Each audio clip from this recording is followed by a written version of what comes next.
Audio test.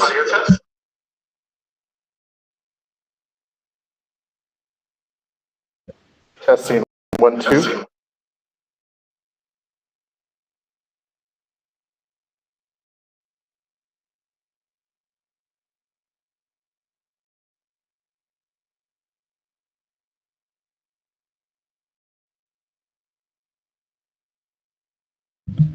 Audio test.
We're getting ready.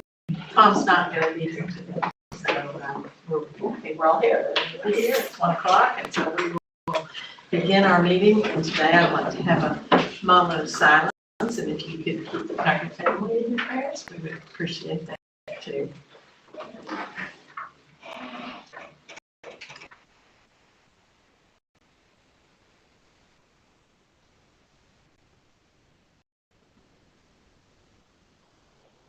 Amen.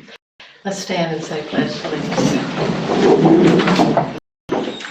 Pledge allegiance to the flag of the United States of America and to the republic for which it stands, one nation, under God, indivisible, with liberty and justice for all. I would like to welcome our guests. Today we have two citizens that are going to speak to us later on the agenda. We have Kelly Thompson and we have Angie Klaus. Did I say it right? The full last name is Pasquales. Pasquales. I can say that. Okay. They're going to speak to us later in the agenda, so we'll hear from them. We need a motion and a second to approve this agenda, and this is just for the technology meeting. We'll have another approval later on our facilities meeting. So Carolyn and Chris is second.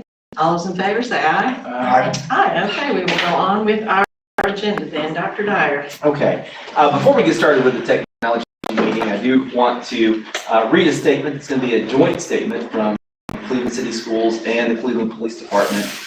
This statement will come out to the media later and to families and all of our community. But I want to read a statement. I'll read it just as we have it on the sheet here. On Monday, October 25th, 2021, we were made aware of a social media post that included a threat to Cleveland High School. Cleveland High School administration, district officials, and the Cleveland Police Department worked together to investigate the threat. At this time, the threat has been labeled unfounded. Again, at this time, the threat has been labeled unfounded. Law enforcement officials were on campus to assist with any needs. The safety of our students and staff is our top priority. We will continue to monitor the situation. Any information regarding this or other threats should be reported to the Cleveland Police Department at 423-476-1121. So again, that statement will go out later today, but I did want to make you aware, as well as the public aware, that the threat today was taken very seriously, as any threat is that's made in any form or fashion. It was thoroughly investigated both at the school and by law enforcement, and at this time has been deemed not a credible threat to the school or the operations of the school. So I want to make sure everybody is aware of that. But and I know we're seeing a rash of these in the community to some degree, but we do take any threat seriously, and we will thoroughly investigate. Law enforcement is always going to be right there working as a partner with us, and we certainly appreciate the Cleveland Police Department coming to help with that today. Absolutely. And which of these fake notices can we ignore, Dr. Dyer? None. None of them. That's right. No, we take these very seriously, regardless of it is going around the community or other communities as well. We know better than that. So we do take them very, very seriously. Yes. So I want to make you aware of that, and then we can move on with the meeting if you're ready for that. Yeah. Okay. Well, let's go ahead and get started here. I'm going to just briefly bring everyone back up to speed about our BLADE project. You know, BLADE is something that we started around 5 years ago. Prior to me coming to Cleveland City Schools, of course, we were buying technology, and we had technology in use in the school system as a whole in various ways, and successful in a lot of ways using that technology. But when I got here, one of the things we talked a lot about was the fact that there was no true plan in integrating technology into the classroom as a whole.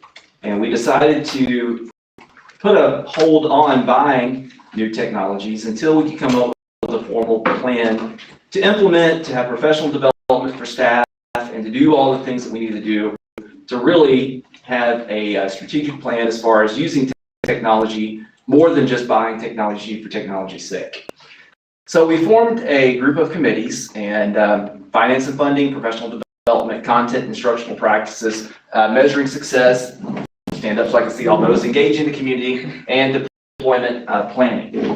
Because we really wanted to make sure that we were covering our bases. And as part of what we did, we went out and visited very successful school districts that had been implementing a technology plan for a while. We took our time. We had board members on committees. We had community members, parents, students.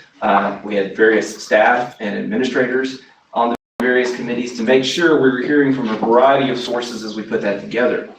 And I feel that was a very thorough process we went through. And together we came up with that 5-year plan. Well, here we are at the end of 5 years. And that's going to play into kind of where we're going with this today. Go to the next slide. So going back and thinking about our mission and our vision, I won't read all of that to you. That's something that has been on our website, something you can look at. But, we have a mission to go after being an innovative culture. We've recently been asked to join and did join the League of Innovative Schools. We're recognized as a district that's doing really neat things in innovation, not just in technology, but in all facets of what we're trying to do as a school system. And that's something that's really important. We want to have state-of-the-art technology. We want to make sure our students know how to use technology in their personal lives, but also whatever future career they may go for. We want to introduce blended learning experiences. This was written before COVID, and think how much blended learning has taken place in that COVID environment. So thank goodness we were planning for that before we knew COVID was even a thing. So that's something that I'm really proud of us for, and our vision goes along with that as well. The next slide is really what I wanted to just go to. These are the goals, and I want to just remind all of us what the stated goals are that we're currently working under. Create that staff development program to allow teachers ample opportunities to learn. We've done that. At the middle school, the elementary, the high school, we've really had thorough professional development. We've had choices, provided choices for teachers and staff to figure out what professional development is going to best suit them and what they're looking for. So we've been able to do that. Encourage the practice of blending learning and project-based learning to facilitate collaboration and all those different features. I feel good about those kind of things, the communications, those things that have really turned into our graduate plan, what we want our students to be able to do when they leave Cleveland City Schools. Ensuring the community and business sector of Cleveland are informed about the benefits of shifting toward that blended learning environment. Assessing technology infrastructure of our schools. We're going to be talking about that today in some degree, but we've been doing that for a while, and we can share with you where we are and talk about where we need to go. Well, let's see, the podium's right there. Provide each student with equitable access to technological tools, resources, online assessments. We're working hard at that. That's a big part of the discussion right now is equity and access to the internet across the country and our state, right here in Bradley County. And I know we're talking a lot about that, our MiFi, our hotspots, all those different features for folks that don't have internet services at their homes. And ensuring the principles of digital citizenship are shared and enforced by our employees, our students, and our families. Again, I think we've done a good job of that, but there are always things we can do that are better. So I think that's a good discussion we'll have today. So that's my piece of this at the beginning, just to kind of bring us back up to speed about the work that we have done, the work that we are doing, and the work that we'll continue to do. I think we have a good background. We've had a good 5-year plan and a good 5 years of work under this. And now it's time to think about the future and what do we want to see over the next 3 to 5 years. So with that, I'm going to turn it over to Dr. Raper and let him drive the ship. Of course, as we go through here, feel free to answer or ask any questions that you may have as well.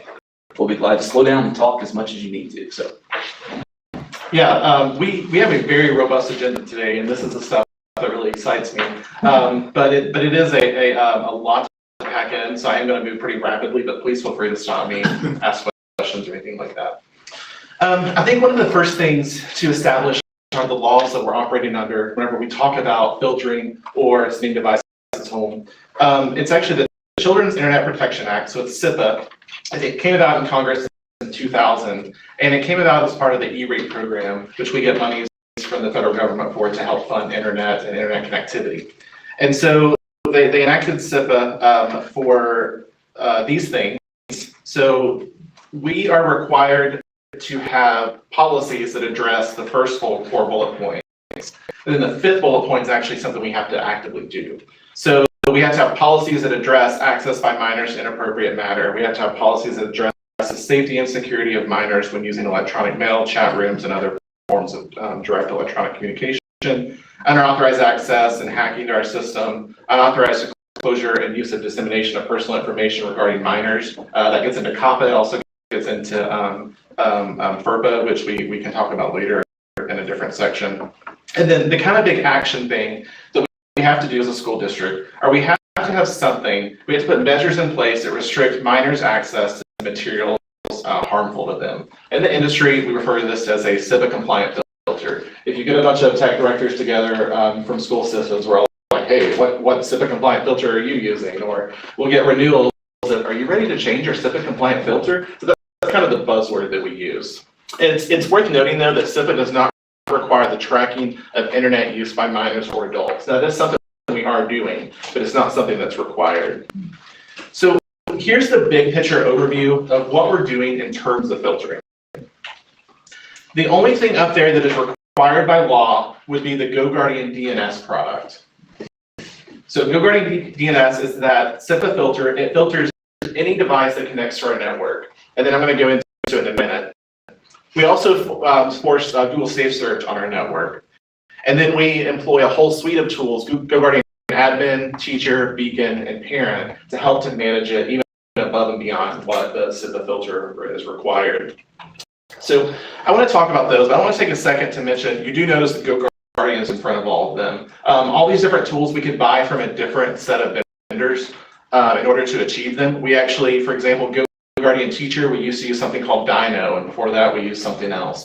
But we've just found it to be the best to consolidate this into one company as much as possible. As we'll talk about in a minute, a lot of the filtering policies are pretty consistent between companies. So this is kind of another way I like to look at our filtering. The very obvious thing at the top of the iceberg is Goguardian DNS. It is a, for lack of a better term, it's a dumb filter. It's either a block or don't block. There's a list of stuff that it tells you to block, and if you hit that list, if you try to go to www.badsite.com and bad site is blocked, it doesn't let you go there.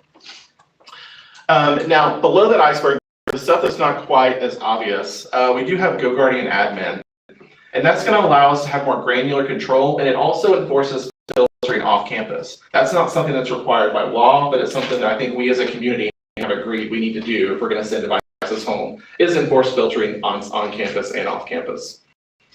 We also have on-demand teacher filtering, which is that Goguardian Teacher product. The Goguardian Teacher product allows the teacher to, one, see screens. If they're in the Macs, they actually use a combination of Apple Classroom and Goguardian. But it allows them to see screens. It allows them to apply blocking plans during the class. So if you know that today the only thing we're using is Canvas, then you could apply a blocking plan that just allowed access to Canvas. Now there's about 20 URLs in there, but we have created ways for teachers to easily say, okay, today this is all we can do. And it also allows the teacher to see actively what sites students are on and retroactively what sites the student visit during class. Kind of along with that is the Parent app, which we'll talk about in a little bit more in depth. But I want to talk about a product that I may be the most proud of that we offer, and it's Goguardian Beacon. Goguardian Beacon is going to do suicide and violence alerts.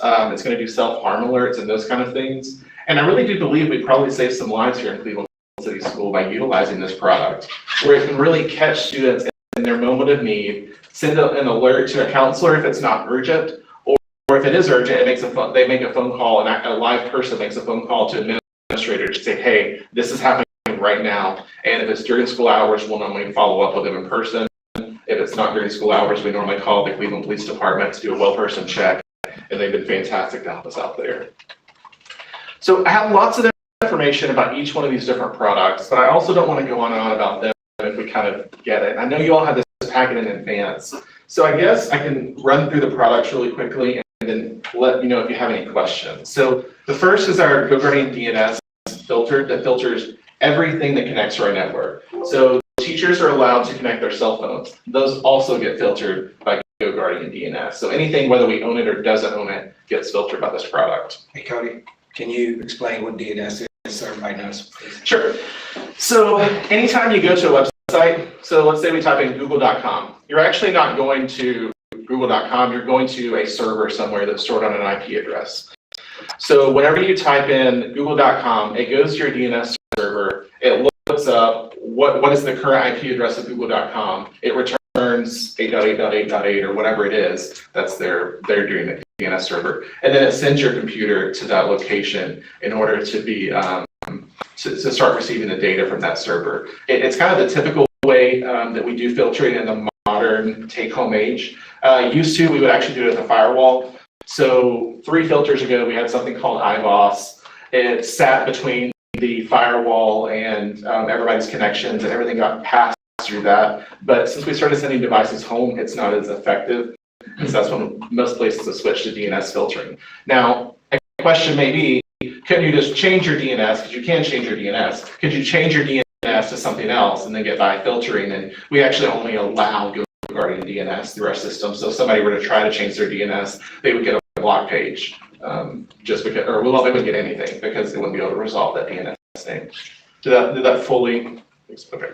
So I have a question. So you said teachers could have their phone go through DNS, or students, I would assume.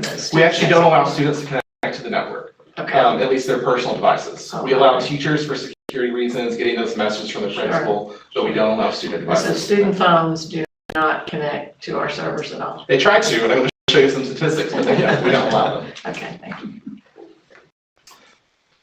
Goguardian Admin is kind of the heart of what we are able to offer as far as a more advanced filter. So Goguardian DNS is that dumb list. Is it blocked or is it not blocked? And it's just matching it against that. Goguardian Admin actually reads the content of the page and makes a determination based on artificial intelligence if that page should or should not be blocked. The way it's currently set up, and this is adjustable, is if it is at least a medium confidence that it's a bad page, it's going to send an alert to an administrator that can then review it later. And I have statistics on how many of these happen later. But if it is bad enough, so if it is a high confidence that it's bad material, it actually actively blocks it and sends an alert. So this isn't just blocking based on is Google.com supposed to be blocked. If someone goes to Google and searches penis, then that page is going to, we tested it, that page gets automatically blocked by Goguardian Admin proactively. Something else that it also offers is a curated experiences group, and you see it's a little different than the rest of the text. We've changed the name. We used to call it the, well, no, the old name is escaping me. Anyway, we used to have a different name for it, but it was a little negative, especially if people wanted to join it for not negative reasons. So now we're calling it the Curated Experiences Group. And this within Goguardian Admin allows us to do reverse filtering on students. So let's say we have a student that is repeatedly searching bad things, even though they shouldn't. Or let's say we have a parent that is very concerned about what their student can and can't access. We have a Curated Experiences Group that we can put these students in, and it blocks everything on the internet. And then we reverse go in and say, okay, these websites are allowed.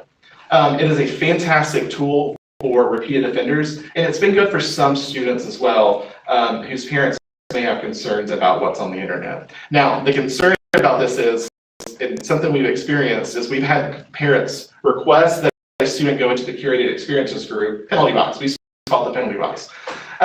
We had parents request that students go into the Curated Experiences Group, and then within a day or two, they're calling back, whoa, this is way too restrictive, because it really does limit it basically to just our digital textbooks and some very common resources. Cody, as a former administrator, probably Dr. Dyer also, besides certain websites and everything, is the help to administration, if I got two people arguing on Sunday night and then we know there's a possible situation will come up on Monday, I mean, it's going to help the administrators know what's going on out there. If someone's threatening somebody on Saturday night, or can you use it that way? So we do often catch those kind of things. And there's honestly kind of a two-sided debate here among the country. It is, if something happens on a Saturday night at 8 o'clock, is it the school's problem? And we often make it our problem because we'd rather err on the side of being cautious. Right. But so yes, those kind of scenarios do happen. It wouldn't be so, it was sometimes it would carry over to Monday morning, right, Dr. Dyer? I'm sure you had to deal with it too. Absolutely. If you knew ahead of it. Yes. So it does help the administrators, something like that.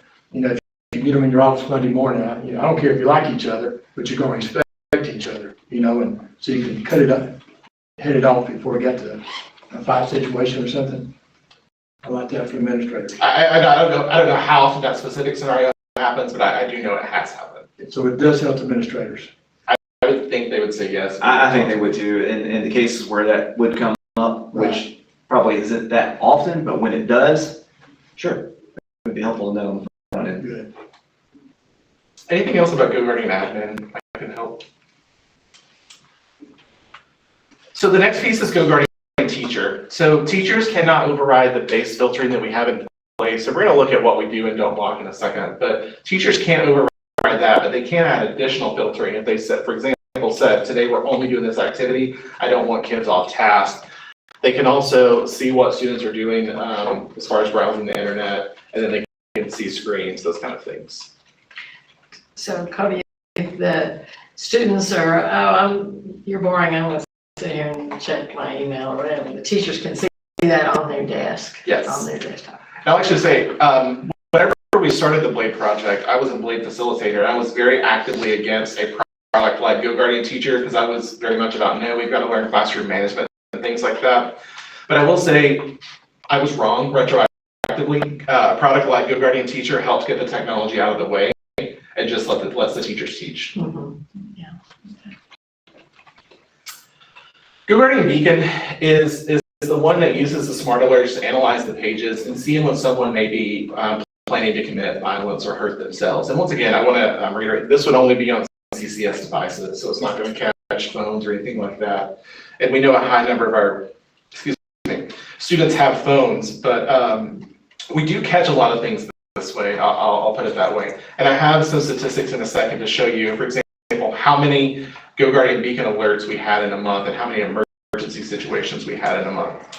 I think it's worth noting that a lot of the alerts that we get here, especially from the high school, come from like Instagram Messenger, Facebook Messenger, those kind of things where kids have conversations, and then we catch those things, and we're able to address it in a non-emergency situation with a counselor, an emergency situation with a administrator call.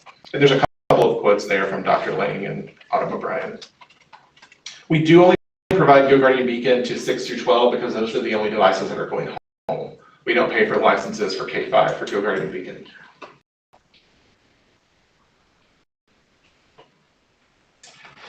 Finally, we have the Goguardian Parent app. The Parent app allows you to see what websites your student has visited during the school day. Now, I want to put a slide star there. If your student logs in or it uses a generic login or a computer lab or something like that, it's not going to track that. But if they're using the device we've assigned them and they're logged in as them, the parent can see all the websites that were visited during the day. Now, with that being said, an example that I've had brought up is if a kid goes to google.com and searches penis, is that going to show up? No, it's just going to show up google.com, but the smart alert should be caught by the administrator and that alert should be sent to them.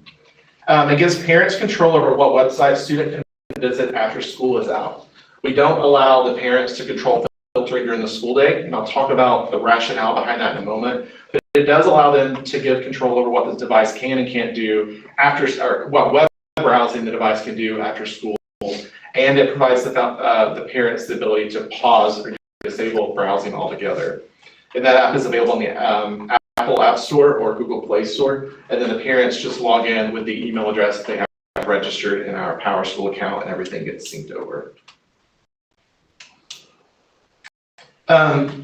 So a common question we have is, if a parent blocks a site in Goguardian, does it remain blocked during school hours? The answer is no. So let's say a parent says, I don't want my student on social media, I'm blocking facebook.com. In that case, that website is not blocked during the school day because it would take, our current school policies would take effect during the school day. And the rationale behind it is if we allow parents to control blocking plans during the school day, we have 35 different blocking plans across the classroom of 35 students or however many students run the class. And that really affects the teacher to be able to utilize any digital resource in their classroom because we really don't know what is blocked. Like, we don't allow parents to pick and choose curriculum. Like, if we're using whole Mifflin for science, that's what we have to use. We don't allow them to opt out of that. We also wouldn't allow the parent to block the whole Mifflin website websites so they couldn't get to the textbook. And so there are pros and cons there, but that's really what it gets down to is there's 35 different blocking plans. We don't know what they're going to block. And parents who request the Curated Experiences group, and I mentioned this earlier, will often express frustration with that because it is too limited. And so you can quickly get yourself in a situation of parents are going to block you when they block things that they didn't even mean to block. And we're going to look at a very quick example of blocking in a moment. And I would remind you that teachers do have the ability to monitor student devices when they are in the classroom and apply their own blocking plans as the teacher of the classroom. So this is a blocking example. You're not meant to be able to see all those words. I just wanted you to see the pure enormity of them. I pay for blocking on my own home network. My child's only 2. He doesn't get any device time, but I wanted it in place because I, as a parent, want that for my house. So the blocking program that we pay for our house sent out this email. It's like, hey, if you want to block Facebook on your network, here are the 810 domains that have to be blocked. And I actually pulled them into a spreadsheet and counted them out because it didn't list them all. But it was 810. So every one of those domains that have to be blocked. Now, Nate knows about subdomains, so I actually did the next step to see how many true domains there were. And there are 13 different domains that have to be blocked in order to block Facebook. Now, this is an extreme example, but one thing I do want everybody to understand is, let's say history.com is the website you want to allow or block. Just allowing or blocking history.com is not going to allow all of history.com because there's going to be stuff fed from other domains, and it's not going to block all of it. For example, one of the domains that Facebook uses, you'll see is fbcdn.net. CDN stands for Content Delivery Network. It's how we'd send out pictures and things like that. And so those pictures may not be being fed by Facebook. They may be being fed by fbcdn.net. So the blocking can get very, very complex. And let's say a parent blocked google.com, which has been a request from parents. That would effectively shut down any login to ClassLink or any other site that we do because it all authenticates against Google. So if a parent were to block Google, that would really stop the computer from even functioning because it couldn't even authenticate. What if... That's why you're talking about logging in. So I know you use Google, so would that be the same if you used a Microsoft version of that? Yeah, yeah, absolutely. So the question is, what if we use Microsoft Azure, which is their product, to authenticate? Yeah, if a parent then blocked Microsoft.com, we would not be able to authenticate against Microsoft as well. So that's another reason, is because it's hard to articulate and explain how the blocking has to work. And we have a lot of sites that end up doing things. For example, in order to make Holt Mifflin, I already used them, work, hme.com, we had to spend about an hour because it redirected through 8 websites before the student could actually even get logged into a resource. And then a resource was also fed from a different one. So we worked really hard on the Curated Experiences group to make sure everything that we use for digital textbooks is allowed. But it took us a long time just to get Holt Mifflin working because it redirected through so many different websites. We had to allow all of those websites on the chain. Docs.google.com is inherently neither good nor bad. It's just a product. Let's say a kid puts bad things into Google Docs, just like they could type a bad thing into Microsoft Word, and a parent became concerned about it, and okay, we're going to block Google Docs because it could be used for bad. At that point, we're not being able to use Canvas or Google Classroom. Amazon AWS, Amazon Web Services, powers 40–50% of the web. It powers a whole bunch of it. So let's say a picture was served out by Amazon AWS and a parent blocked that. They're also blocking tons of other websites by blocking Amazon AWS. So I just wanted to take a second to kind of explain the nuances of blocking and why we don't generally make it allowed during the school day. Questions about that? It may have been deeper than we wanted. No, it's interesting. So what do we block? Our filter makes it very easy. In fact, most filters securely, whoever it is, they buy these aggregated lists of bad websites, and they put them into categories, and I have checkboxes. So here are the checkboxes we have checked off in Cleveland City Schools. We're blocking academic dishonesty websites. You know, they actually have websites now, and I just learned this recently, that you copy and paste from like Wikipedia, it completely rewrites the article, and you turn it in as your submission. So we block those kind of websites. We block archives that would allow you to get to old versions of bad content. We block controlled substances. We block games, specifically gambling games. We block gambling games. We block malicious sites, pornography, sexual sites, and we block chat rooms as a part of the social subgroup. Now, I will say we're allowed to add to this list and take away. So we've made 125 manual modifications to allow websites that we've decided are okay, or to block websites that weren't blocked that we've decided should be. How long have you been using Goguardian? I think this is we're in our third year. So when you started, did it always block via categories with your initial contract? Goguardian has always blocked via categories. And the reason Our why I previous asked, filter did as well. I asked because there were other products that did it by specific site levels, which was a nightmare. iBoss, like 2 or 3 versions ago, did it that way. So those categories covers pretty much everything we want to block, it seems like. I will never sit here and tell you that that category is going to cover everything. I'm not going to tell you that somebody didn't spin up. Something new, yeah. Yeah, because there's also a checkbox for new sites. And if a site hasn't been around for like a year, you can block that. But whenever whoever is a legitimate spins up a new site, you also end up blocking their stuff. So we don't generally check that. So it blocks everything that is known to these aggregators who block websites. So do you know how Goguardian is, are they just using aggregators or are they evaluating things on a regular basis? I know that in addition to the aggregators, if we come up with issues, they've added it to their blocking plans. As we'll tell them, we also manually add sites to the block list. And they've recently redone their smart alerts too, because keep in mind, in addition to double blocking, which is what this is, we have the smart alerts that actively read the page. They've updated them and they've become more sensitive as well. In fact, if you search, if anybody Googles, or not Google, if anybody goes to Amazon.com and Amazon.com searches for toy, the website comes up whether you're looking for bad things. This has been blocked. So I think they're working through some of their weeds on making it less restrictive, but we're definitely erring on that side, I hope. So you said that Goguardian Admin, though, does read the content of the page, so it goes a little bit further than just the Yes. categories. So even on good websites, it will, like, what was it the other day? We don't block YouTube, and almost no school does. Somebody searched for penis in YouTube, and that YouTube got blocked for that student in that search and sent a report to the administrator, even though it's not blocked for everybody else. So even though it's not on our filtering block, it blocked it for that student Just when the they searched content it. of the search. Now, I do want to be clear, it only reads the page. So it's looking at words, it's not looking at images. I think they're in development. I was in a focus group where they're trying to figure out how to do image blocking and those kind of things, but it's reading the page. And anecdotally, most of the time, if there's bad images, it comes with bad words.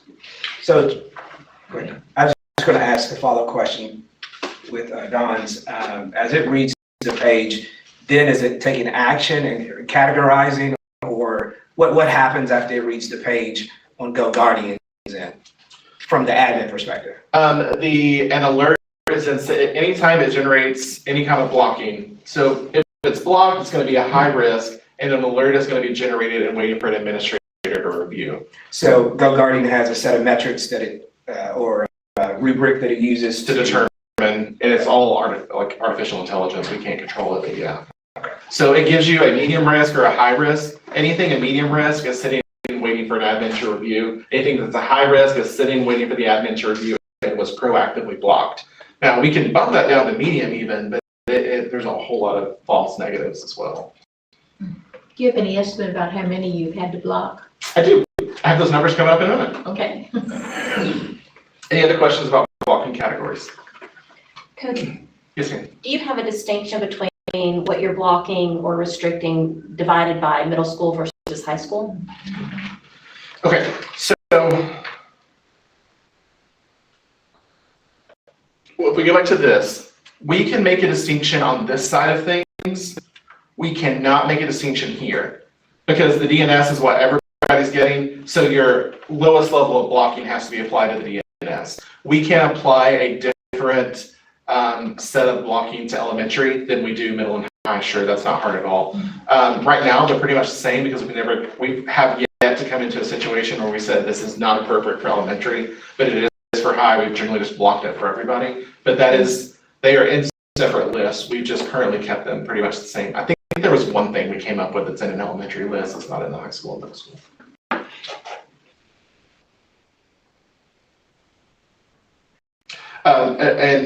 To extend on that question, can we block differently for faculty and staff versus students? As long as DNS is set to the faculty and staff level, then yes, we could block student devices differently.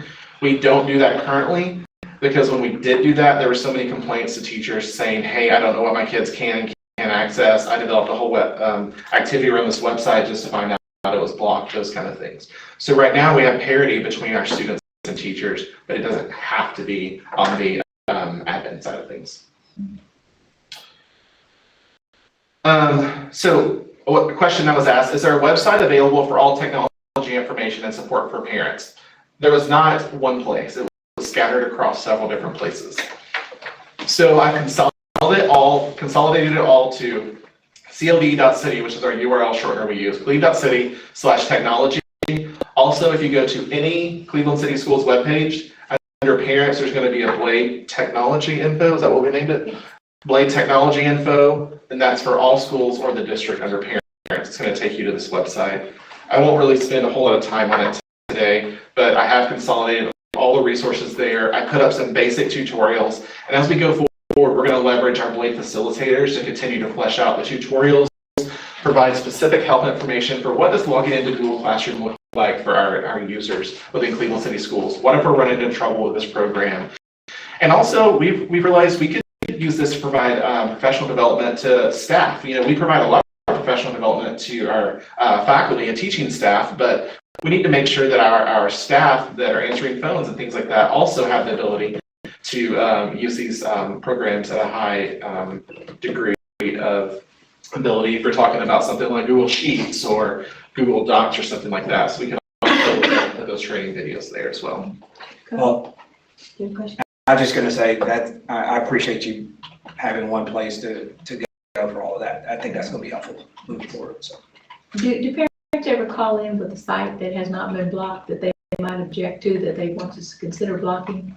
Yeah, and we review it and try to make a determination. Those that are obvious, like this is obviously bad, we generally just block. And then things that are not so obvious, we kind of have conversations with an administrative team about it, get principal input, those kind of things, and try to make a decision. It's really difficult for you all to watch all these sites and know they could sneak something in that you wouldn't be aware of. Especially when you see the metrics in a second Yeah. of how many there are. Okay. So is this where we talk about email, or is that further down on the list? Students have email, have Gmail? Mhm. But Google doesn't allow Gmail for students under 13, right? Isn't that No, it does. They're COPPA compliant, so we can have it for students under 13. so a student on through their Canvas, they can get on Google Docs or whatever, and they can they post an inappropriate link that won't get screened through Goguardian? The link would get screened whenever the student tried to view it. Okay. So it also catches bad things that are typed in Google Docs. Our smart alerts are full of kids typing bad things into Google Docs. I mean, what kids used to do on a piece of paper, they now do in Google Docs. So our smart alerts are full of it. So it is catching the things. It may not catch the link actively in Google Docs, but it is going to screen it against both the DNS and the smart alerts whenever they click on it. Now, can I say with 100% accuracy it's going to catch every single thing ever, no filter? Anybody who would say that to you would be making a leap at best. So, Dr. Raper, if I post something, an inappropriate link on my email and send it to another student, it won't catch it unless that other student tries to open it, but it won't catch it on mine, right? Okay, so email filtering is done on the device for us. So when the student opens up their email on a Cleveland City Schools device, it is being filtered. There are products like Gaggle, and we actually surveyed this. I surveyed the tech directors, and half use it, half don't. There are pros and cons to using it. We don't employ a service like Gaggle currently. We use on-device filtering. So You might want to say what Gaggle does, just so everybody kind of knows, and there may be other groups that do similar things, but. So Gaggle is actually going to actively read through, in this case, Google Drive or Gmail or things like that on the server side. Right now, we're only doing it on the client side. So whenever they open it up on the computer, those things get read. So Gaggle is a little more proactive than it does on the server side, but it brings some issues with it as well. And so it's also expensive. So that's something that we don't currently use. So it would get filtered whenever the student opened it up. Now, if the student were to log into their email on the device that their parents gave them, like a cell phone, then that would be beyond our filtering capabilities. So, and you said Gaggle, there's one called LineWise that I've been made aware of, and it's the same thing, it's a content blocker, and it would also screen emails or catch inappropriate links on email. And then, yeah, They're all different, I guess. yes, and LineWise is a really popular one right now. A lot of school districts are using it. They're getting a lot of the business right now. 5 years ago, it was Securely. Everybody jumped on the Securely bandwagon. We found out Securely didn't jump to fulfill their promises. They kind of over-promised. And so then people kind of moved off them. And now everybody's kind of jumping over there on that one. But yeah, We already. if they would catch it or not, I don't know. Okay. Because they're using a lot of the same techniques to try to catch it. It would just be doing on the server side instead of the device side. Okay. There's also a free one called Bark. It was awful. We turned it off because it didn't give anything helpful. If you get something that is dangerous, so it is sent to someone that you block, can you trace the source and do something about the person that sent this? Are we talking about an email? Yes.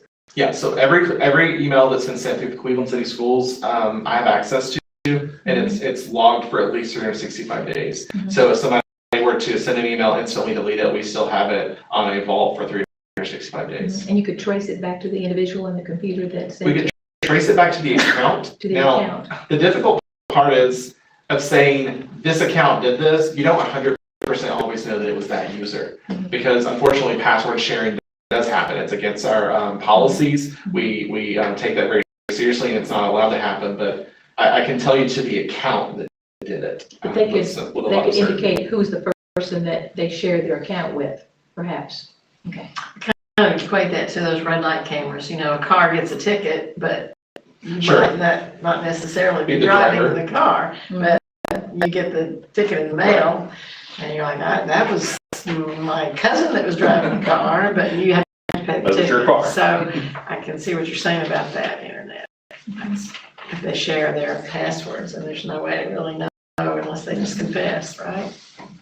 Yeah, we will do checks every so often to make sure the person kind of just scans to see, yeah, this is what computer we were assigned to, who's logged into the device, but it can only go so far. They could even send something from their parents' telephone to someone, too. Good. That they would Sure. track. Yeah.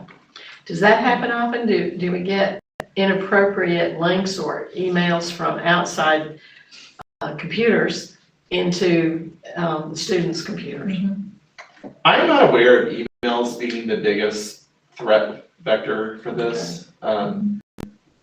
Generally, it's students finding something else somewhere else. I'm sure it happens. I don't know that that's the most common way that. But our filters would still pick them up. The DNS would catch it if it came through. The DNS would check it and see if it's on a block site, and the smart alert would read it and see if it approves it. Now, what determination it would make, I don't know without a specific situation, but it would be read by those. I don't know if this is the appropriate place to ask this question, so forgive me if you're going to talk about this later, but we're talking about searches via the internet and what we can search and what we can filter that way. Are we controlling or blocking the ability to download programs, software, apps onto these devices or not? And if not, is that something that we need to be considering?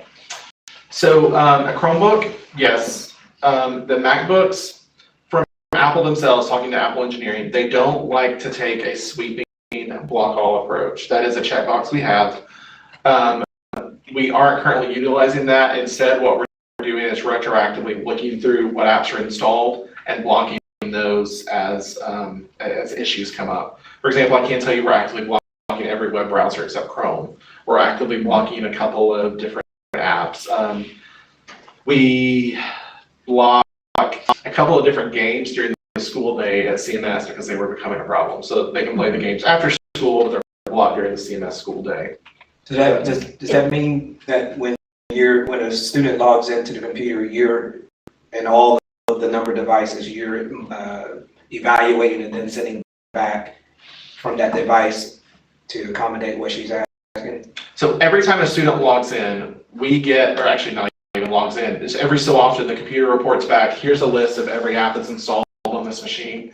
And we periodically, probably once a month, go through that list of every app that's installed on every device and see if we need to make any kind of blocks or anything. So can you just kind of walk me through the rationale for allowing downloading of apps? Well, there's no good way to block it. So then the next question is installing it. And I have went round and round with Apple on this. Prior to 2 OS versions ago, we actually had a checkbox to only allow applications that have been officially installed or in the applications folder to run. They just took that out of their OS two times ago. Like, they just do not support it anymore. And I've been all the way up to the guy who writes the code, like screaming about it, saying like, this is something we need to do. And they're like, yeah, the way we're doing it going forward, that's not something we're going to support.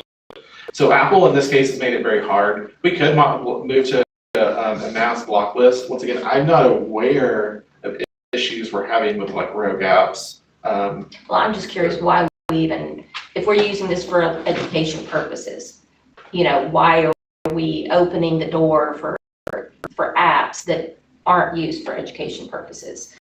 If they can open the door for malicious apps or to use those things.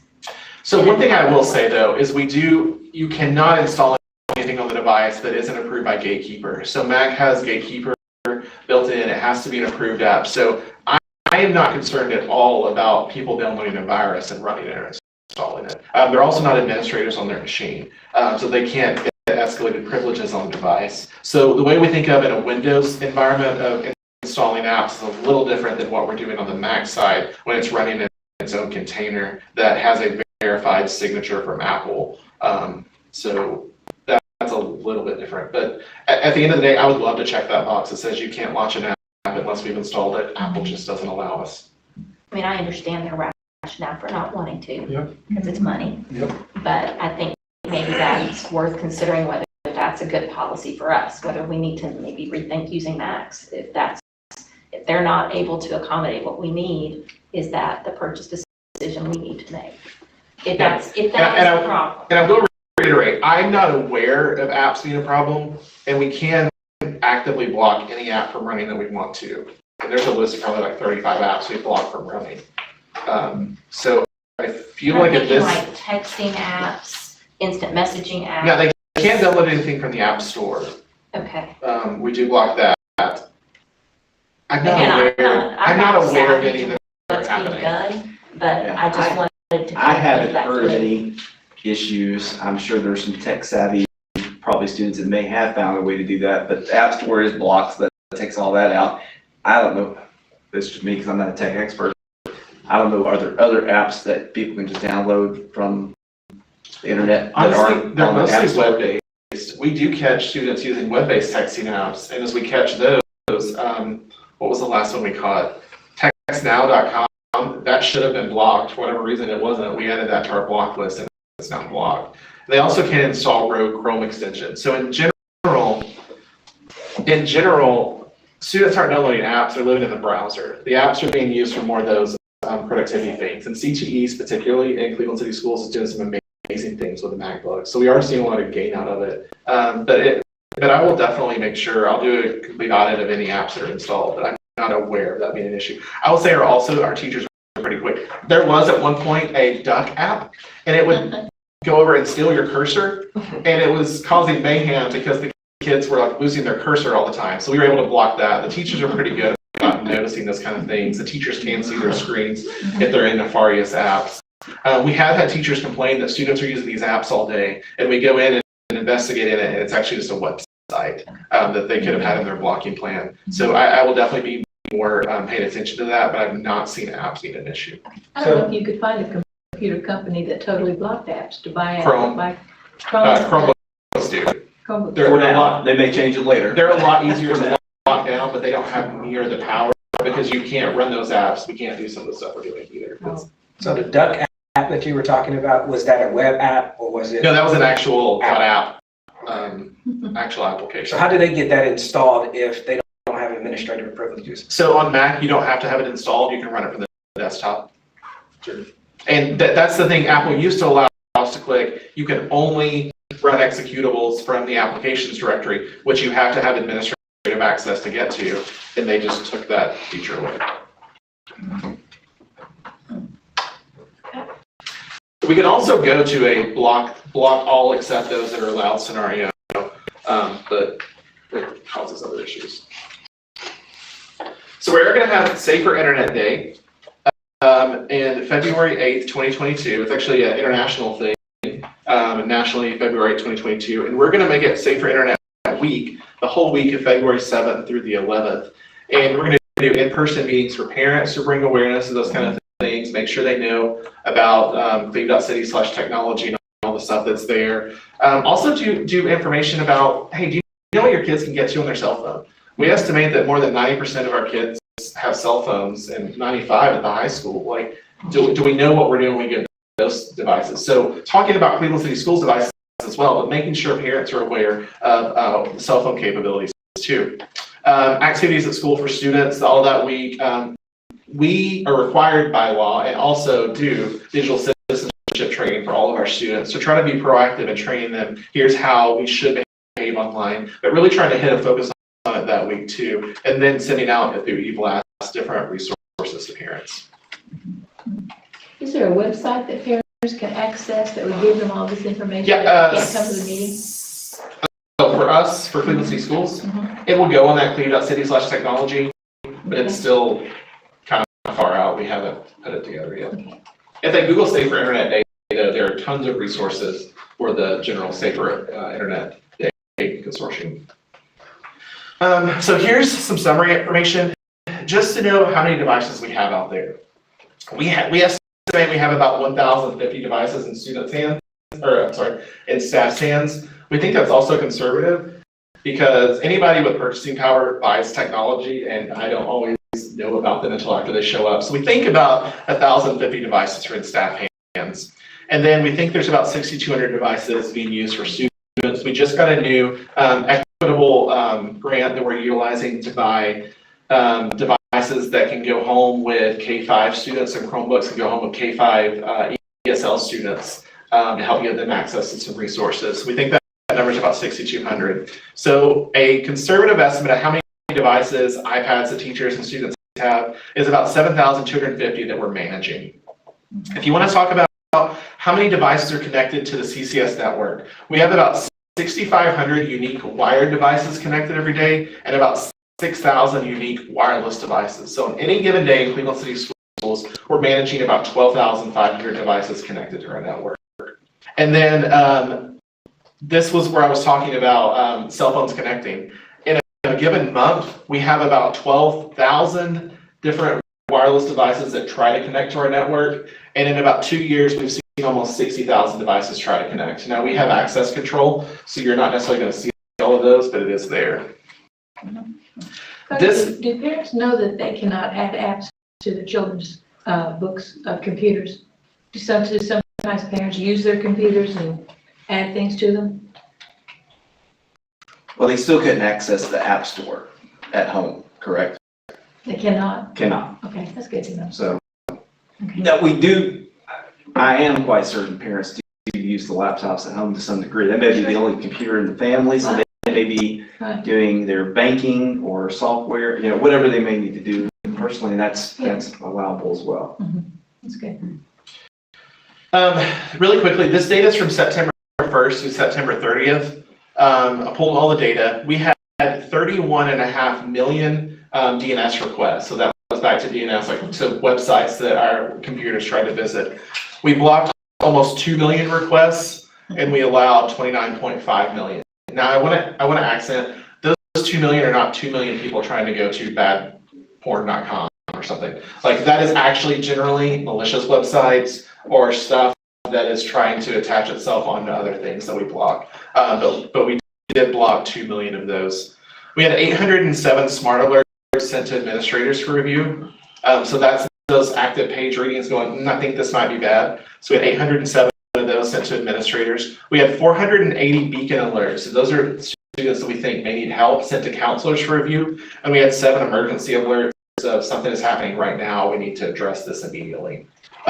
We also had 3,820 class sessions that utilize the Goguardian teacher.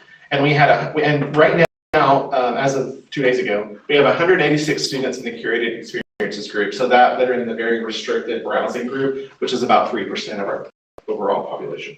And just for verification, this is, you have September 1 through September 30th, 2021. last month.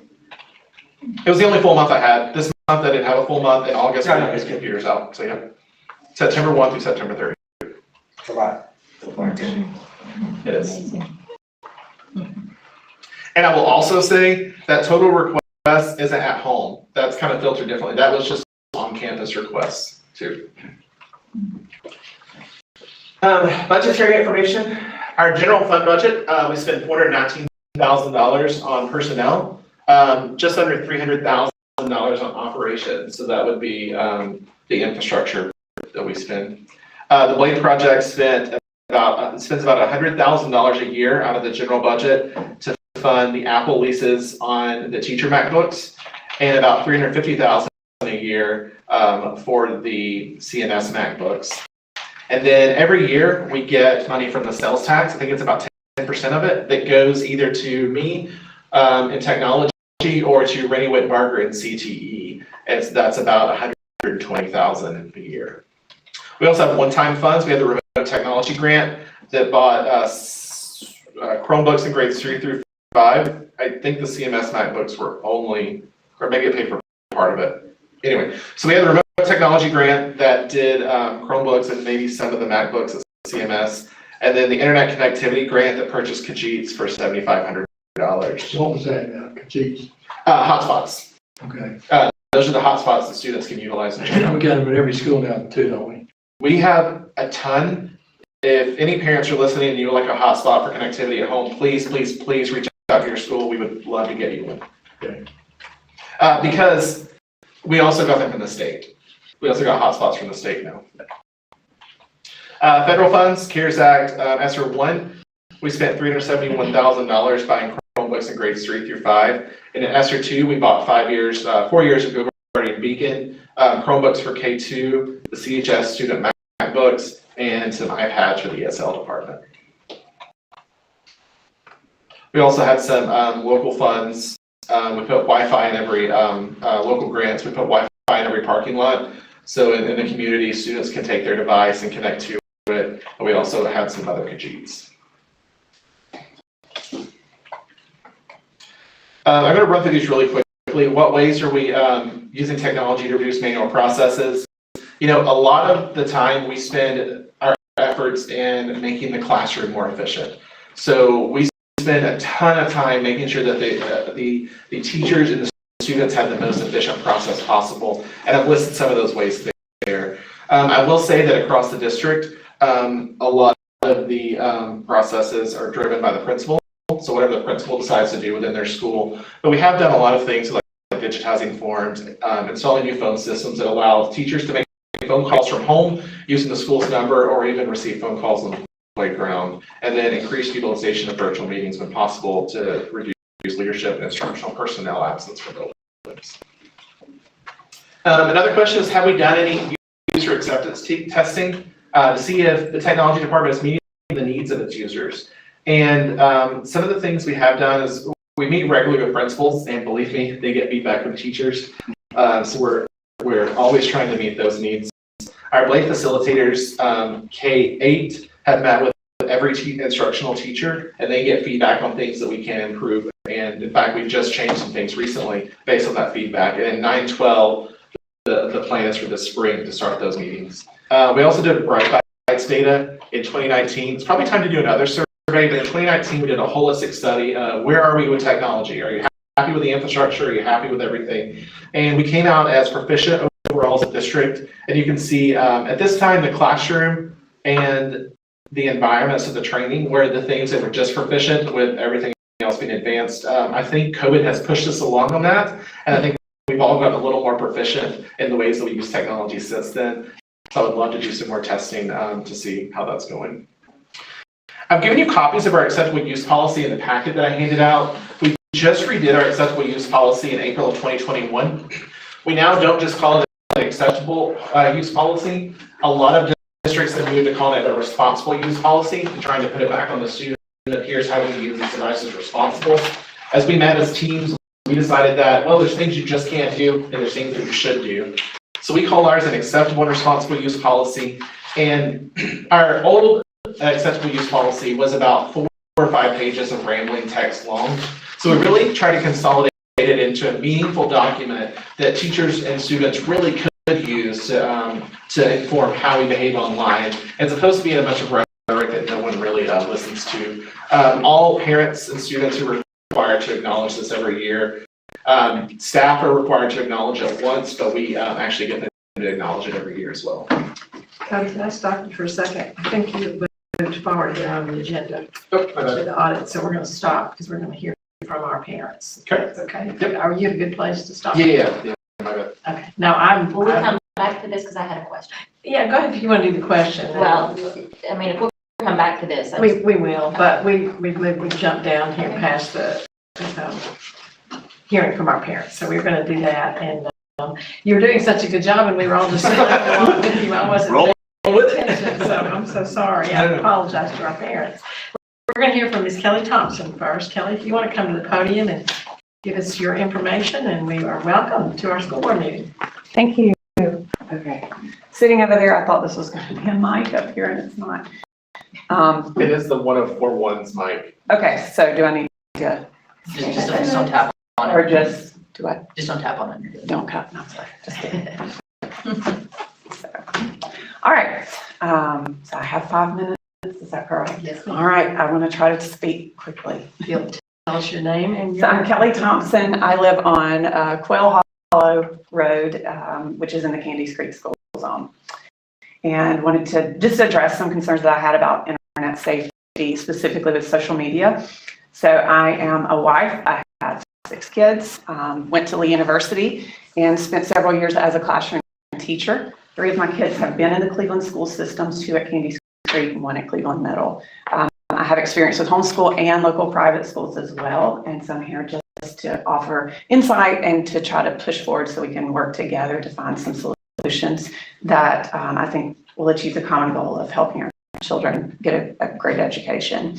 So some of you I have actually met with individually, and you've heard our story, but because I have 5 minutes, I can't go through everything on that story. But basically, the overarching umbrella that I wanted to present is just some of the problems that we have had with the BLADE project of using the MacBook computers at CMS. The number one thing that I just want to zone in on is the social media access that students get. And so I looked through, this was our first year at CMS.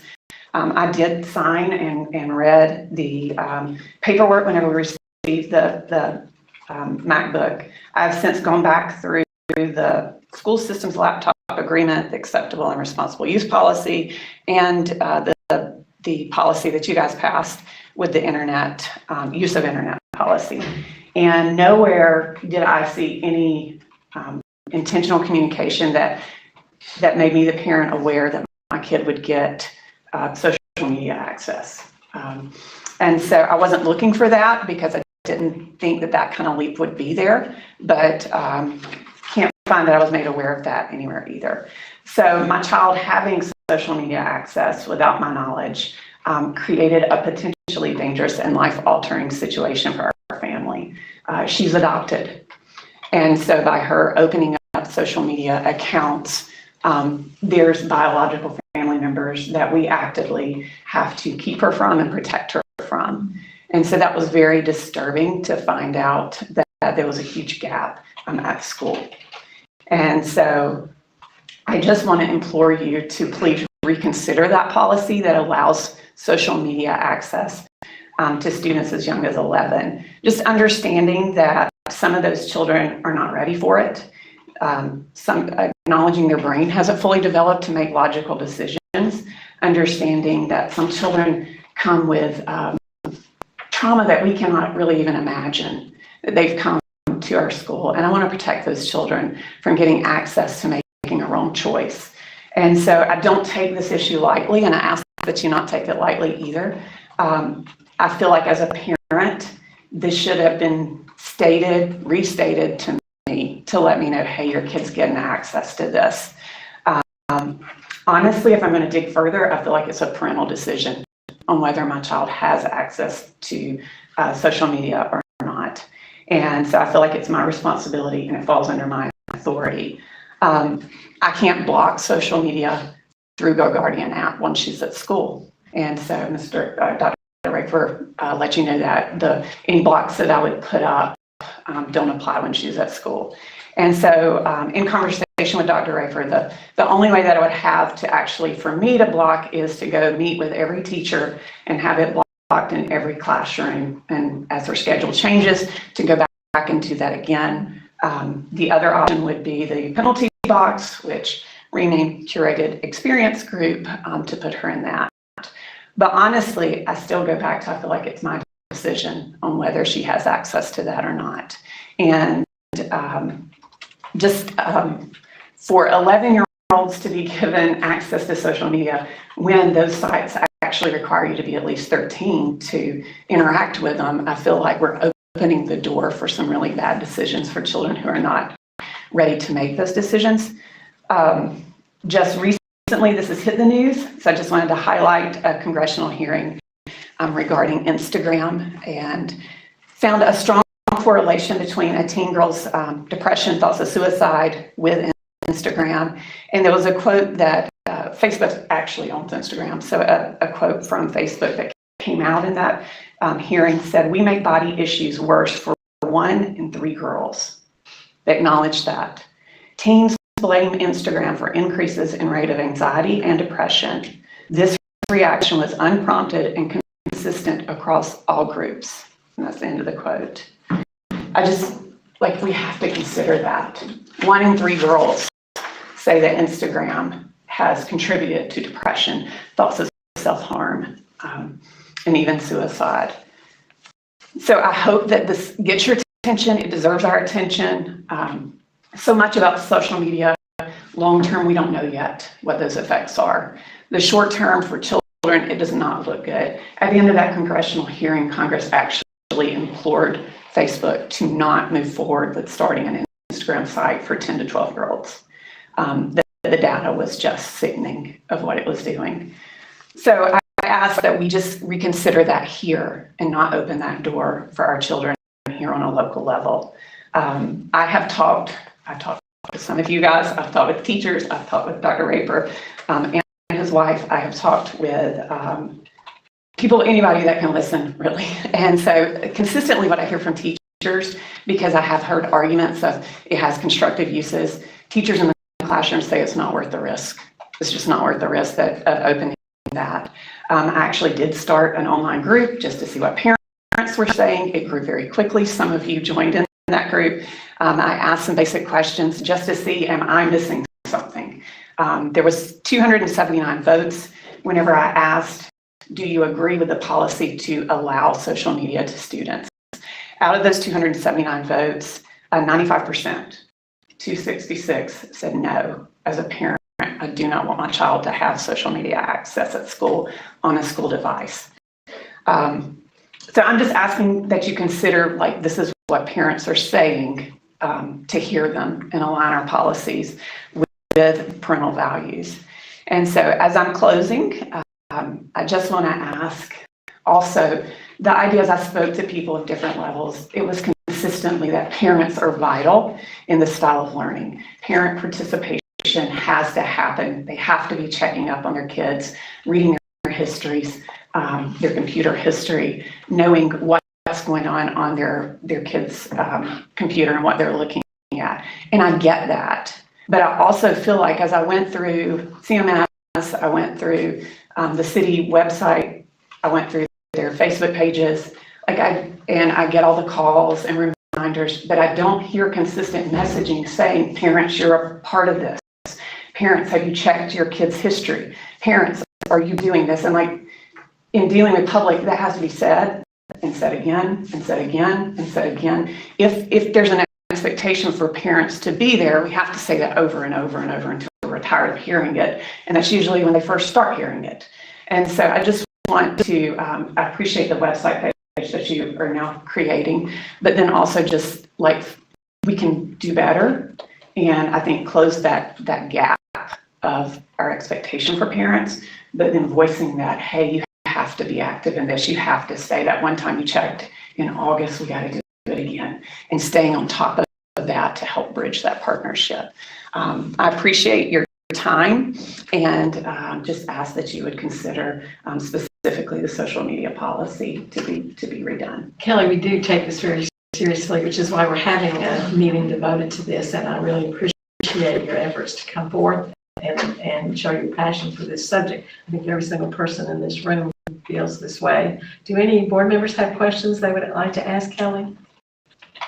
I thank you for taking the time to do this today, and we are going to take your suggestions under advisement and have those discussions here in a few minutes. And so, well, you're welcome to come to any and all school board meetings, of course. You might get tired.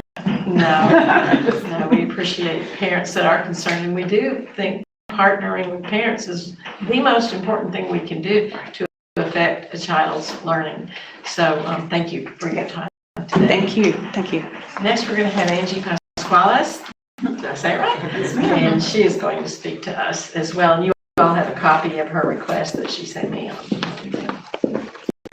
Thank you all for allowing us to talk and having an open door that we can come and share our concerns. I'm going to start my 5 minutes. My name is Angie Pasquales. I live at Overbrook Circle. I have 3 kids in school age, and I'm zone also for Candies Creek. Kelly and I know each other, and she shared her concerns with me in parking lots where my jaw dropped, and I was like, because as you know, parental involvement is not the same for all kids.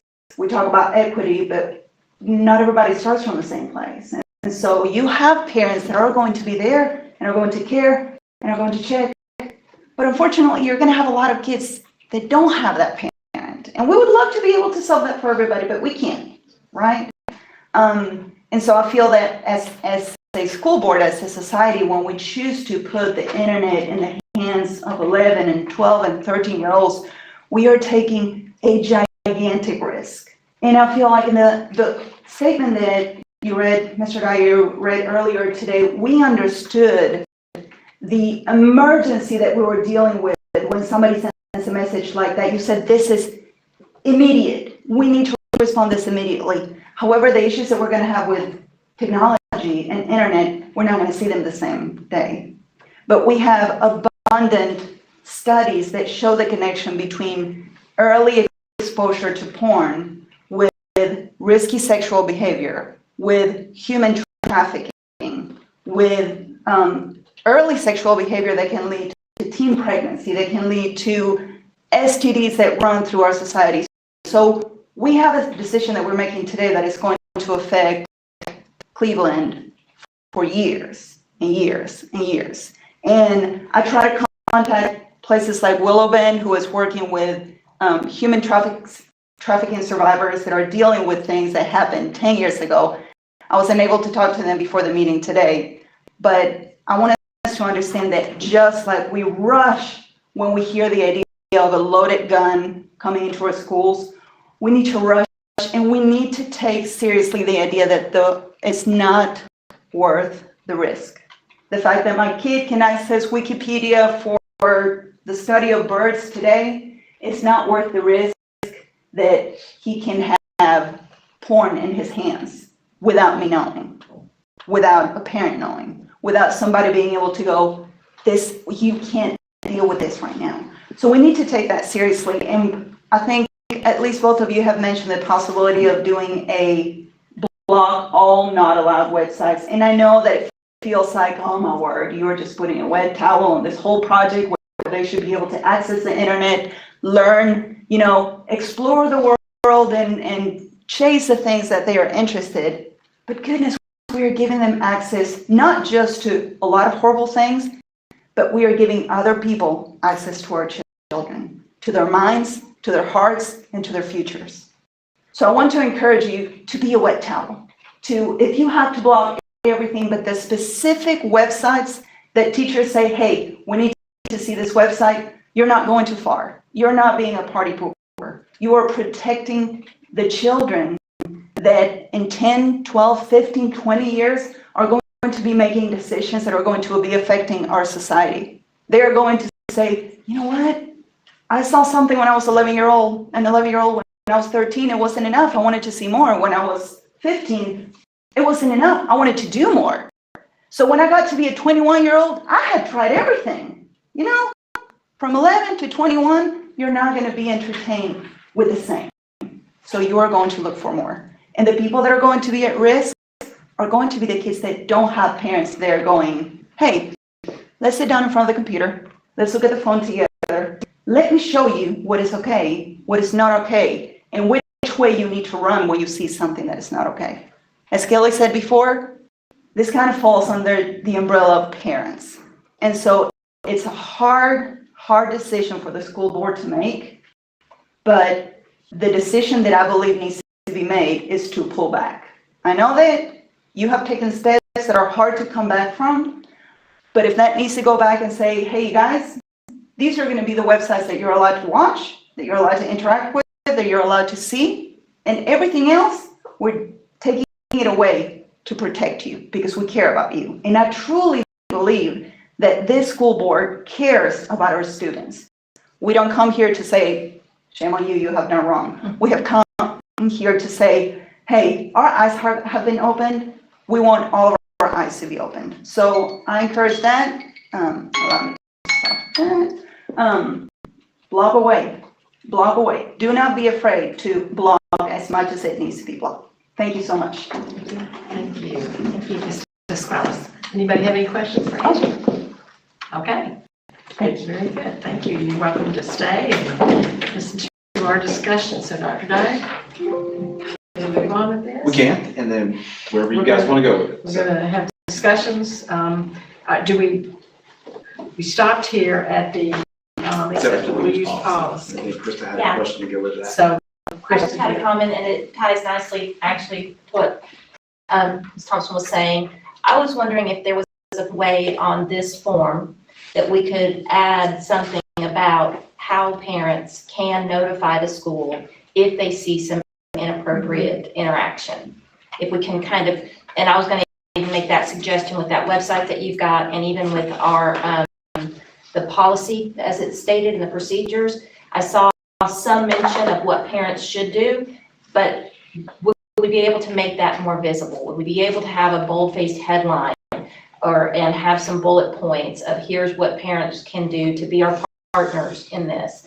And because as you've pointed out, and I think we can all recognize, technology evolves faster than we can blink our eye.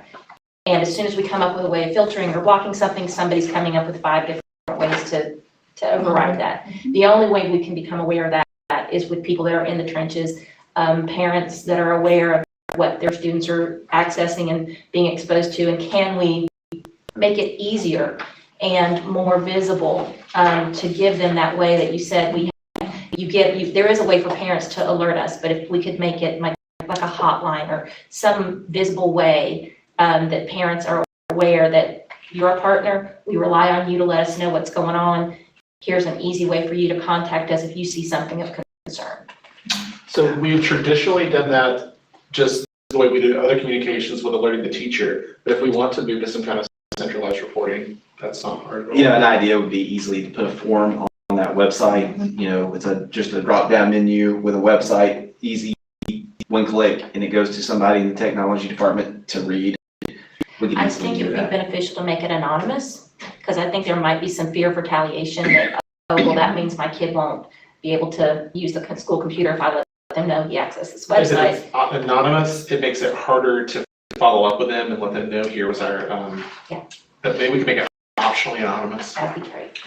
So let's talk about social media sites then. That's the discussion. What, is YouTube considered a social media site? Depends on who you ask.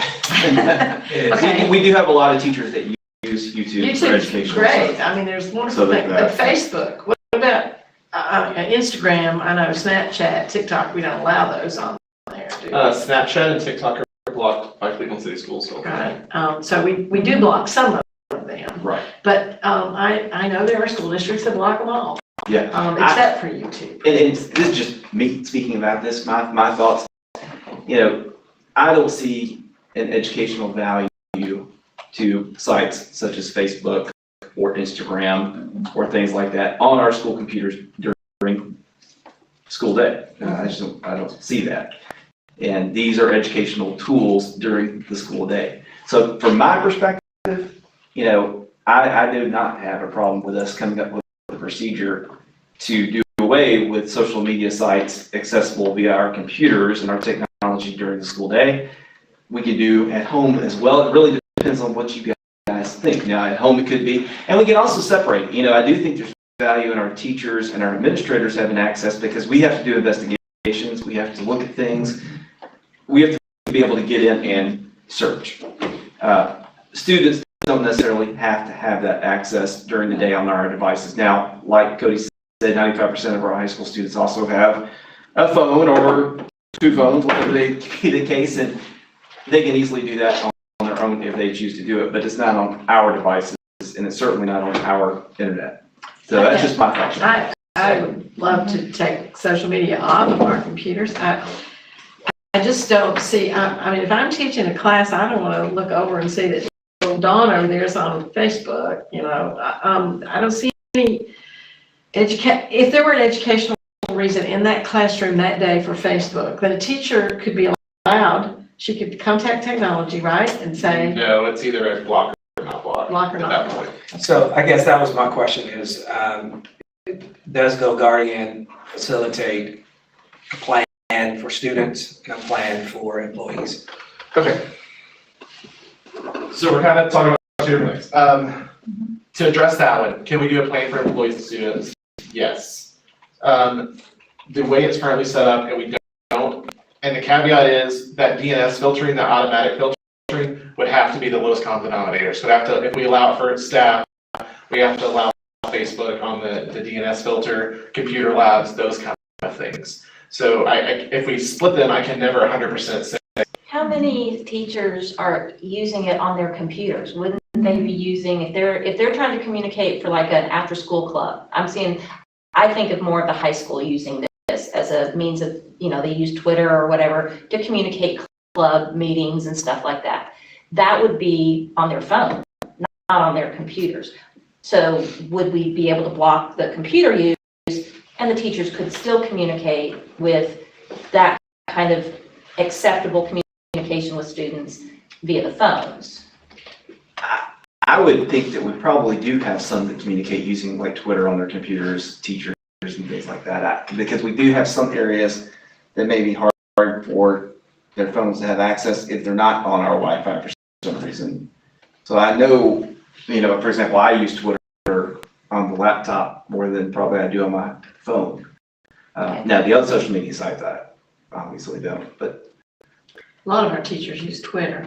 So can we just pick, I mean, can we say we want to block this one, this one, this one, this one? Or do we have to say, you gotta block all? The toggle is all or not, but I can go in and specify Twitter and it's 15 URLs or whatever. Like, we have full control over that. Can I interject one thing? Mhm. One thing I do want to make you aware of, and in my mind, this is personal opinion, the only positive from social media is that's where we catch a lot of our beacon stuff. So I do think there has to be a weight there and a decision. Whether we block social media or not is above me. It's definitely open on you all. But just that's the one consideration is social media is where we catch a lot of the beacon stuff. Couldn't we, if the board chooses to block social media, we make that decision, we tell Dr. Dyer, we vote, and we do that, then perhaps have some input from some other people, from parents, from teachers. Well, you block social media. I'd like to hear from the teachers how that affects them, or the administrators how that affects them, or our beacon, how, and then have a kind of a little bit of a time study on it, not just cold turkey, this is what we're going to do. And we may do it. You know, sometimes we vote for something and it has long-term effects that we don't know about, like the internet, but also I don't want to tie our teachers' hands if they're using some platform. I would see just off my top, I would see maybe Twitter is something at the middle and high school they may use for educational purposes sometimes. I can't see the other ones being used, but I think your idea has merit. We do have a teacher group that meets with Dr. Elliott. We have a paraprofessionals group that meets with Mr. Kaiser. We could easily insert that into the agenda and get their feedback on that, and then do other groups as well. So could we block everything but Twitter and have a study and kind of revisit it? I'm Peggy cautious was- about allowing, I'm sorry, I was like, Peggy had her hand up, I'm sorry. Peggy? No, I was just wondering if we could block it, you know, maybe except for Twitter, and then see what the ramifications are if it caused problems for anybody in their teaching abilities. You know, because you won't know until you try it. Because people say, oh, this would bother me, this might not, this bothers me, this is a problem, but it may not be. You know, if we go ahead and block it, except for the Twitter, and see how everyone reacts. Krista? Yeah, I understand. I am hesitant about picking and choosing, because I feel like, you know, there's as much opportunity for Twitter to be abused or hurtful as anything else. So, you know, I understand that some people I know that's how I got, as a parent, that's how I got all of my information about what was going on at the high school when my daughters were students there, and at the middle school too. So I understand the value of that, but I don't know about its use in the classroom. And so that's where I'm drawing my line in the sand is it being used for educational purposes in the classroom on computers? And if so, then we need to have that conversation. If not, then I would think just doing away with it all would be better than kind of picking and choosing, except for YouTube. I think that's. I'll say, and following up with what Chris is saying, yeah, I think if we're gonna do one, we need to do them all, including Twitter, and I'm a Twitter user too. And I say that from the perspective of, you can get porn on Twitter as well. So, I think any of these sites you can get porn on, and it's not unique to any one site. Any of these sites you can do bullying on. It's not one. I think we need to do them all. Yeah, that's my opinion for that. So do I hear a motion about this from the board? We have some more discussion about it, about the social media sites? Well, I wasn't done yet. Okay. So, I'm so sorry, Nate, excuse me. So I know that some of the schools do communication with parents, and we definitely don't want to eliminate that. So maybe they can do the social media on their own devices at home, or the other option is to really focus in on increasing the use of the mobile app and the website, integrating and pushing people there, and then we're not relying on the social media platform at all. Now, I know that doesn't meet the need of the marketing and the things that happen and how we promote what CCS is doing, and we can still do those things on socials.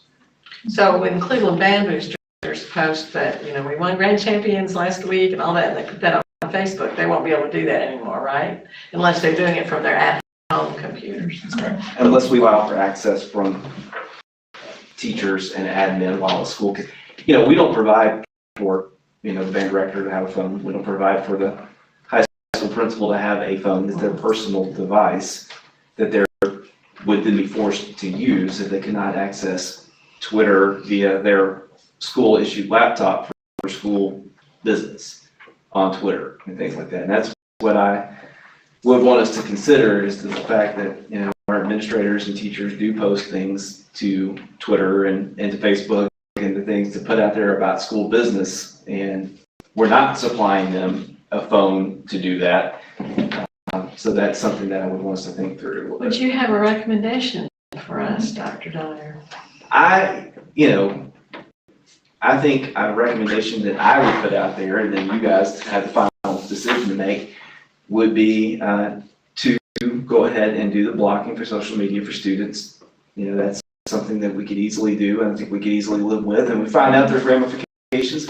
We can always revisit this at future board meetings down the road, but I would want us to consider access for, I don't know if we can do just administrators or what that would look like, but I think employees do need access to be able to get onto social media sites via their laptop, because they do have, I think, legitimate reasons.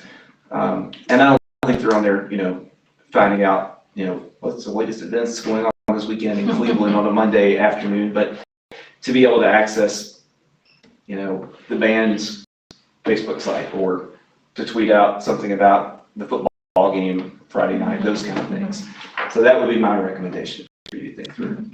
Krista? And is it correct that we can do that? We can allow faculty and staff to have access and block the students? I can block the students' devices that are assigned to them. What'd you say about affecting the beacon? Because I agree with the ladies, 11, 12, and 13 is that's a tough age right there. But we'll still have the beacon, because I've dealt with some situations and kids are. Yes, Beacon will still be in effect and working. I just wanted you to be aware that's where we catch.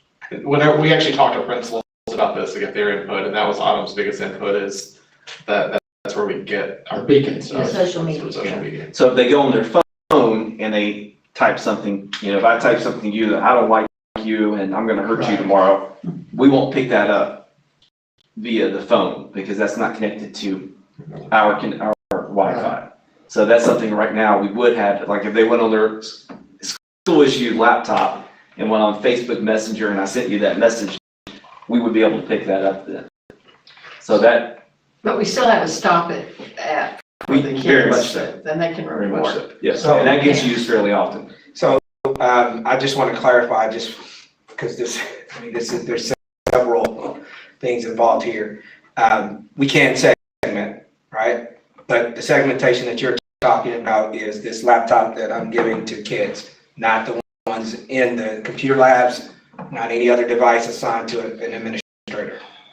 Yes. Whenever a student logs wherever a student logs into the device, we can do that segmentation. But there's some computers just sitting there waiting for a student to sit down or something like that, and we can't reliably apply that segmentation to them. So if a kid at CMS, where they generally just keep the computers logged in, and were to go sit down with that computer, no, we're not applying blocking at that device. So then we may need to reconsider a procedure there to not let open use computers be available if this is going to work. Because what I don't want us to do is vote and say we're eliminating or doing the segmentation, and then they still have a way to. I would also like to throw out kids have iPads, and that wouldn't be applied to this. This would be the one-to-one Chromebooks and MacBooks that we assign students where how I can segment. What are the principals and all the administrators saying to you? What do they think? It was a little bit of a mixed bag in the meets we have with them. Is that different from elementary, middle? How's it? Well, you have some that, and it's the same way. I just came back from this, got to fly over here, the digital promise meetings, and superintendents had the same discussion, the fact that when is it a school issue and when is it a home issue? So for example, a student's at home, it's 3 o'clock in the morning, they're sending something. What if you can't get hold of an administrator? What if that live call doesn't go through? What if the administrator's asleep and doesn't hear the call? There's all kinds of different factors come in. That's the same thing we heard. I heard a principal say, at some point, we need to turn off our phones because it's Saturday and Sunday and we need some rest too. So, I hear all different perspectives in that. Children without parental influence, there's a lot of them out there. Yeah. So there are no easy answers as usual with these kind of things. If we decide as a board that all social media is cut off, then that would mean for principals and staff as well, and they couldn't access that on their school computers, which could be problematic. How are they split on that? You said some are in favor of it and some are not. Yeah, I couldn't give you a percentage. We just had a really good discussion about a lot of things. It felt about half. Is it elementary more than the upper grades? Or how is it? We only have 2 middle schools, Just like or the middle school, schools. high school, so there really wasn't much of a vote there, but, Krista? And I would want some clarification if we're voting for all social media, because you said YouTube depends on who you ask. I'd want that clarified, because that I do see being used in the classroom A lot. productively. I mean, so that's where, I had never heard of it being considered social media, but I guess people can add to it. Some who you talk to. Yeah, so I would want some clarification on that Peggy? instead of a blanket statement. I just want to say, if you have grandkids, or you have kids or grandkids, you kind of understand, where these parents are coming from, because you experienced it, you hear, you watch, what they're seeing.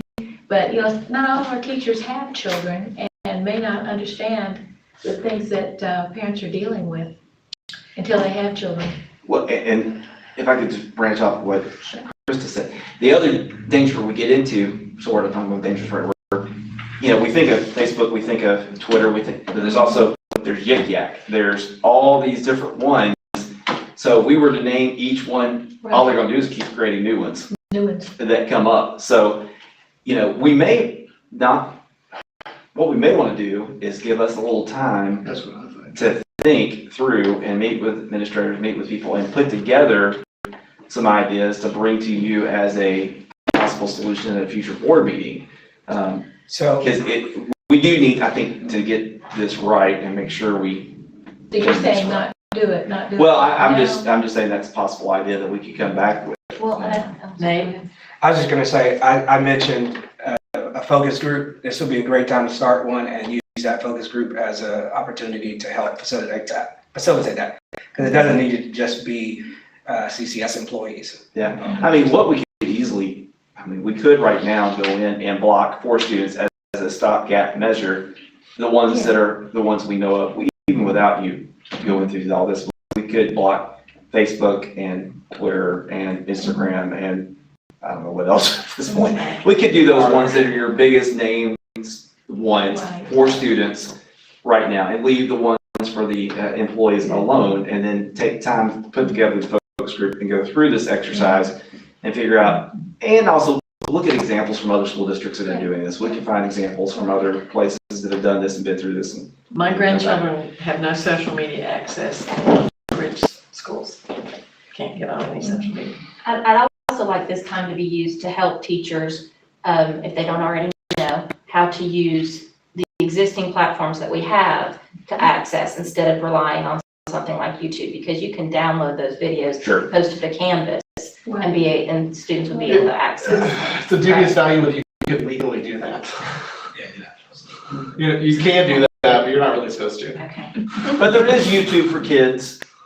For example, maybe elementary will be YouTube for kids, middle high school will be regular YouTube. So there are some, variations of YouTube. I happened to watch the Commerce Committee today that was talking about Instagram, TikTok, and YouTube. I watched that for an hour this morning because, of course, I'd sent a letter regarding TikTok to Senator Blackburn. So I did watch a little bit. It was an interesting conversation. They picked up what you talked about with Facebook. They picked up with these other sites and grilled them pretty hard today on that. So it is interesting, but there is YouTube for kids. I didn't know that. For example, I don't use that. So different things we can learn as we go. But I think a committee that we're going to talk about is something we could easily put together, get student voices, get employee voices, get parent voices, you involved. That's something we could easily do. But to clarify, you're saying that go ahead and block those things that we know are dangerous. We can do that tomorrow. Tomorrow. I don't think that would require board action. No. Well, we would want to take time to let our I would employees like- and everybody I would know like to that's see going to us do happen. that. And so in case they do have something wrapped around a lesson plan. I've also got resegment, so tomorrow might be a little soon. Yeah, well, I'm saying probably next week, so that way we can make sure employees know if they're getting lesson plans still with that. But I'd like that's something we could A easily. board vote, though. I Yes. think it's appropriate to have a board vote on that, to take the pressure off the administration anyway, to see which way we are trying to steer the school system. We can always add things back. We can change it. We have board meetings every month. We can revisit it, have our focus group and see where we go with that. But I kind of agree with Ms. Pasquales. I think this is an immediate thing. I don't think we need to wait until a focus group is finished before we make a decision. If we have to go back and loosen up, we can, but I don't think we should ignore this. And we haven't ignored it. We haven't at all ignored it, but that's why we're having a special call meeting today. Again, I say, because we want a spotlight on this, we want the community to pay attention to what their children are looking at and use our tools that we've provided, but then we have to do our job too. So this is all new. Hardly any of us grew up with all these computers and all these things. No, we did. Did you? You might have. Well, some people have. So the last meeting we went to, it was, I can't remember where it was, Gatlinburg, Mhm. that law meeting. Mhm. And in the packet, they had a list of all the social medias that they provided us. You remember that? That could be a good starting point. That'd be a great source. That would be really good. It was a very interesting presentation on what's on computers. So would anyone like to make a motion? I make a motion that we block social media sites immediately, excluding YouTube, and revisit it in our next meeting. Second. Our next meeting's next Monday.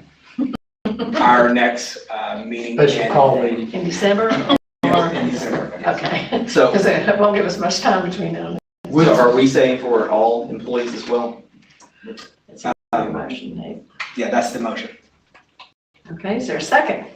You second. Oh, okay. I'll second. We always change. Carolyn or Peggy? Okay, questions? Darla? With study, focus groups of study in case we need to change something. Yeah. Can we add that to it? Sure. I mean, yes, you have to ask the motion maker if he can add that. All right, I mean, the focus group to look at and see if we do need to change something.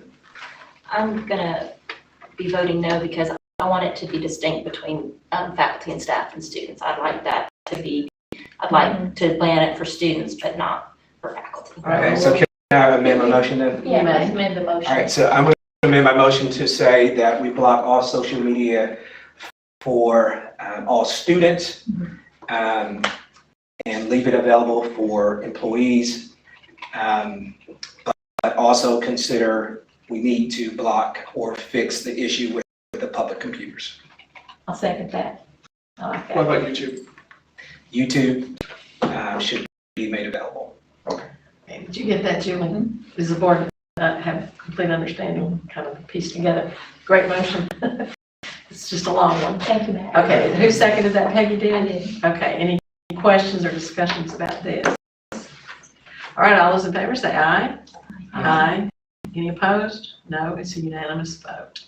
Thank you. And we will get to work on that. I know Cody will need a couple of days because it's Tuesday, May, so we'll have this in motion for hopefully Monday, By Monday, yeah. by Monday, to get that. That's okay. I want to say I appreciate all Cody's hard work on this. Yes. It's a lot to put It is, together. a whole lot, a whole lot. We're just And gonna give him parents some are more, aren't we? Okay, we can move on with the FERPA. Yeah. I believe- a few more Do we need things. to take a break before we? Yeah, we just got two more items Just two and then more? we're gonna have an end of this thing. Yeah, Oh, we're okay. running way over Okay. up here, so we need to move So on. we also have blade agreements that every parent signs. A copy of it was made available to you. It's on clp.city/technology if anybody has questions about it. Are there guidelines for social media guidelines as far as usage? Staff guidelines are established that says, here's how we use Cleveland City Schools accounts. You should have also received a copy of that. And then we also have community guidelines saying this is how we expect you to engage with us on social media. FERPA also extends to technology. It doesn't stop at the walls of technology. So we have to make sure that personally identifying information is kept safe on technology. We do that by encouraging teachers to use our SSO through ClassLink. These are SSO being single sign-on. This is so we make it easy for kids to get into apps, teachers to get into apps, and these are pre-vetted resources. Thanks.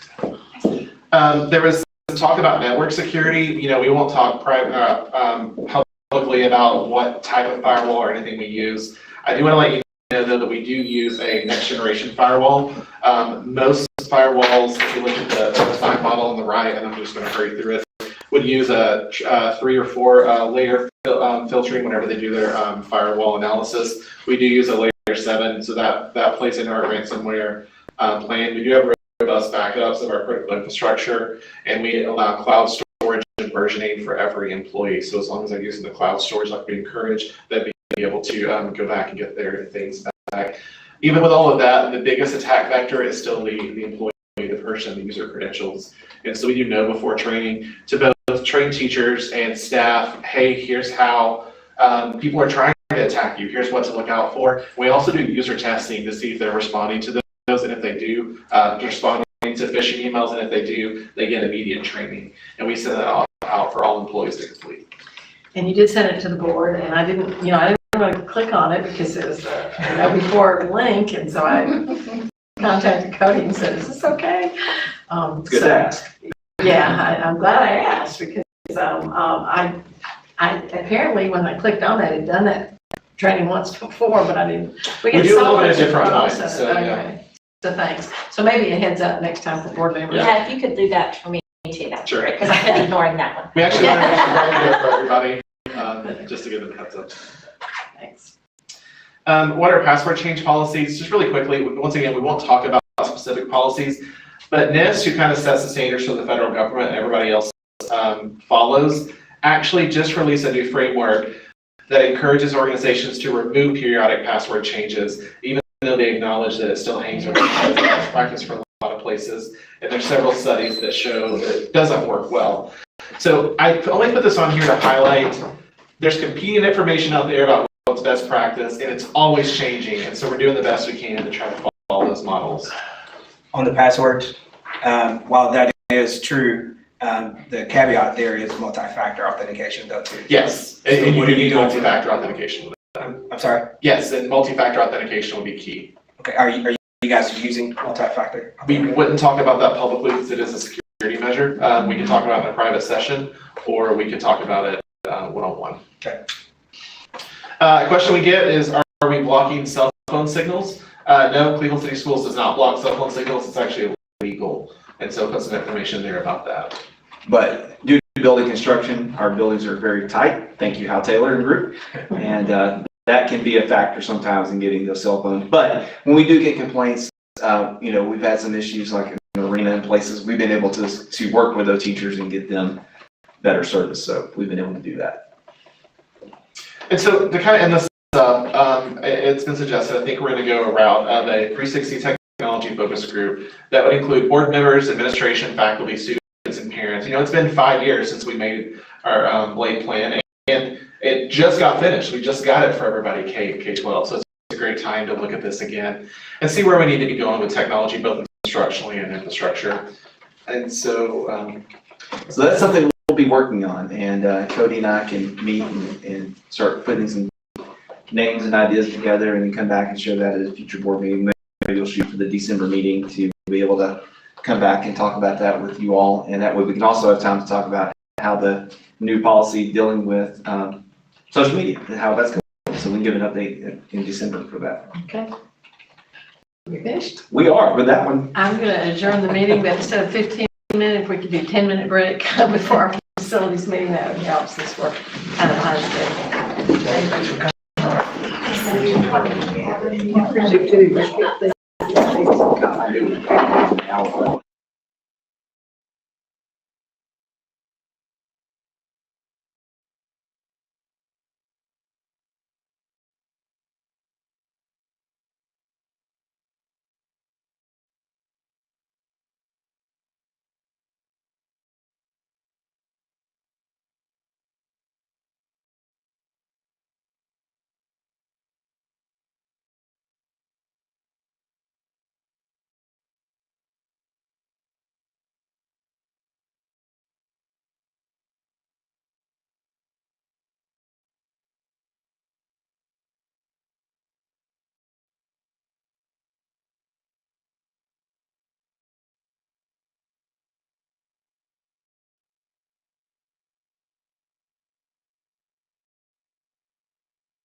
All right.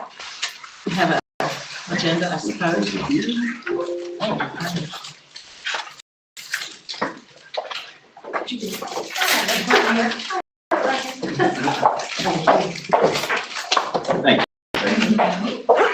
Thank you, I should have asked earlier. Okay.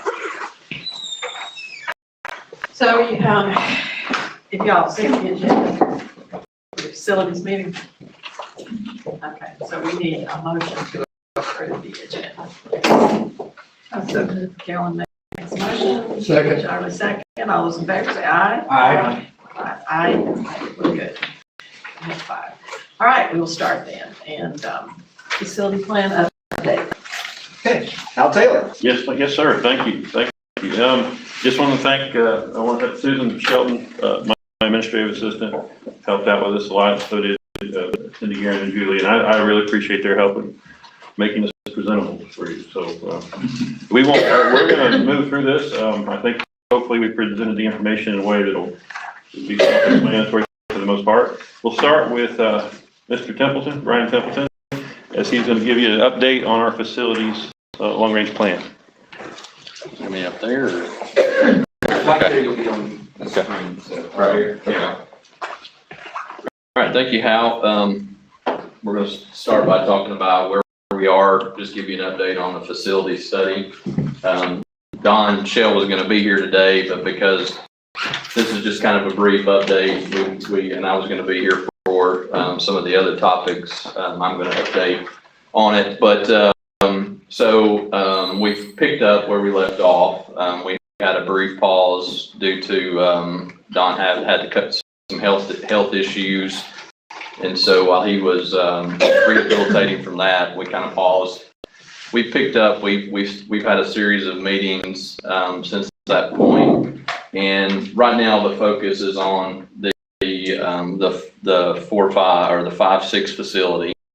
Looking at it, we're planning on kind of a programming workshop to kind of discuss, what that is, what it includes, so that we can zero in on it. We're also looking at the high school. We talked about initially that the high school would have a little more closer look in trying to create a master plan. So we actually had a session last week here where we kind of put ideas and thoughts and gathered information. Really good session. That was the first. I think we'll probably have a couple more to kind of zero in on that. Once we develop the ed spec for the high school, we will start to look at how to implement that, kind of diagrammatically, so that as the years go by and you start to see the growth or their goals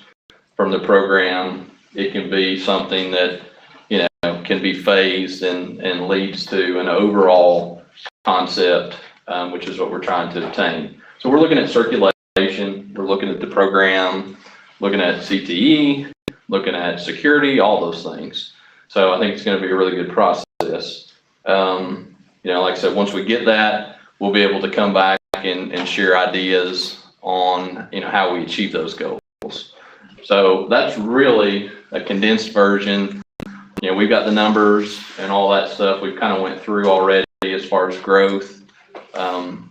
We can come back at some point later in the future and share that. But I think we pretty much have all that stuff headed off, and we're looking at specifically the 5th and 6th school as being the solution to handle future growth at the middle school, and then all the K-5 facilities, and then what we do at the high school. Any questions? It's pretty exciting Okay. stuff. Yeah, definitely. Okay, Al?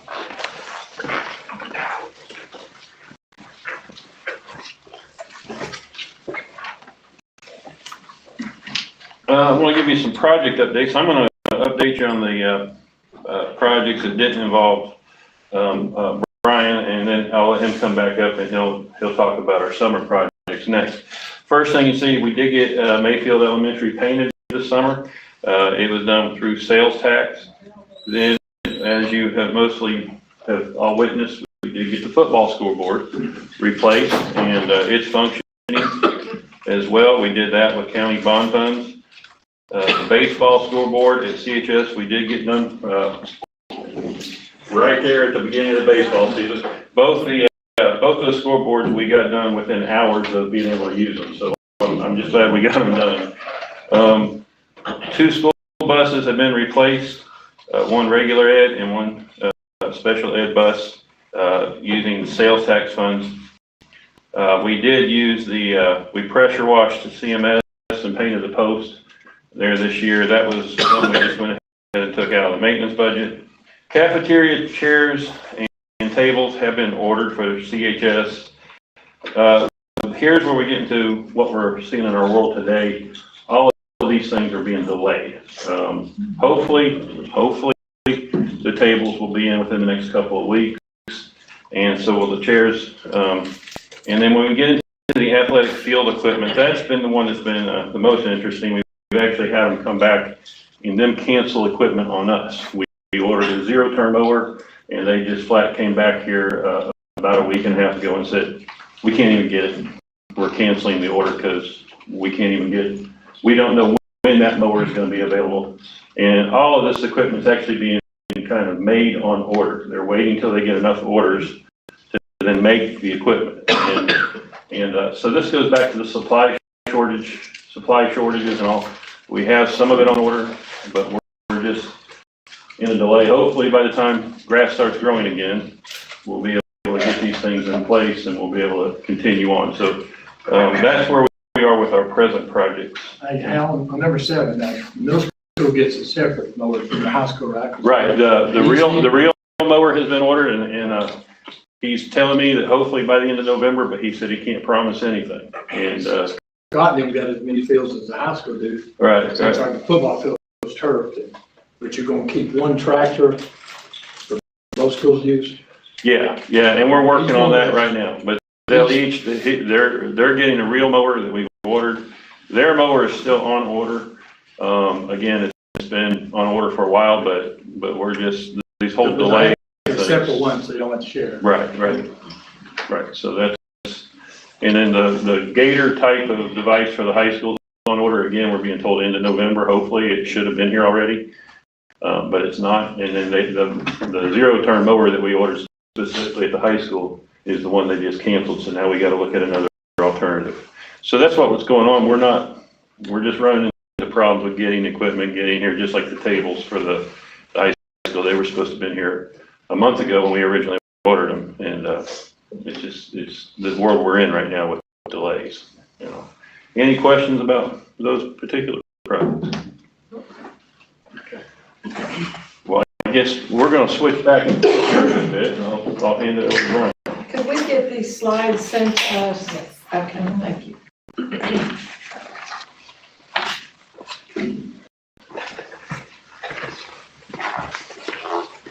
Just to echo what Hal said, we've experienced the same sort of issues with delays and material shortages on our projects as well. I'm just going to go through these pretty quickly. The water and sewer improvements at the high school, that was a project that we really dreaded because of the unknown. And to be quite honest, it was probably the smoothest of all the projects that we undertook this summer. So that project, is complete. We're still trying to close it out just with the paperwork and issue a final change order, that sort of thing. One of the things I'd like to point out, all these projects, we have contingencies built in, as we've done with all the projects. This project, we really didn't spend much contingency at all. Well, we got into a little bit of asbestos, I think in the choir room that we ended up abating when we were digging in one of the test pits. But we ended up with a credit change order of about $20,000. So that was good. That's good. Good to report. Yes. The kitchen upgrades. That was a challenging project just because we were touching so many schools. The school system was very patient in dealing with some of the issues with having the hoods and the dishwashers there on time for them to be put back into place so that the kitchens could be used. So everything is functional. We're still, we've worked out most of the punch list items. We've still got some drainage things that we're trying to get resolved at Arnold. But again, trying to close it out. We did have a couple things that we had to add to scope on that one. The fire marshal ended up requiring us to do a little more scope of work than what was initially approved. But even with all that, we ended up with a little over $19,000 as a credit. So that'll be a deductive change order from the overall contract amount. So still did good there. Blythe Bauer and Stewart, we were doing flooring replacement on both of those. Kind of went down to the week before school started, but with Hal and Scotty's help, we were able to get it put back. We did punch list work during the fall break, so that's all been completed. Blythe Bauer, we ended up having to abate some asbestos there that was not documented, so that was a little bit of a curveball. But even with that, we had an add change order of $3,775. So not bad with all the scope that we undertook. Stewart, we end up with a deductive change order of $13,500. So you're getting money back, or money that we didn't have to spend. The canopy projects was a fun project because I think we made improvements to all those facilities, very smooth. They completed punch list work, I think, right about the same timing as the other projects a couple weeks ago. We're in the process of closing that one out with a deductive change order of about $14,000. So all those together, roughly about $65,000 that we didn't have to utilize for those projects. So. Anybody have any questions? Any questions on that? Yeah, it's a comment. Those canopies are awesome. Yeah. Kids love them. Well, we were really excited to be able to do the one at Candies Creek because that was what we planned initially. So, and then Mayfield turned out really nice, and Stewart and the high school as well. So, And I'm gonna brag, before we go to this next slide, I wanna brag on Brian, the credits you see, holding them to the budgets, that's a team approach, and he's not afraid to call out contractors. And if you work with contractors and stuff, sometimes you find the architect may back off, or, if it may not be encouraged to do that, but with Upland, they've always been one that they're looking out for our school system. And we had some challenging things happen this summer, and we had quite a few, I'll say, powwows with some contractors to make things happen, and they're always supportive in getting that done. So when they come in here, it's all nice and pretty. Some of those meetings are not. So.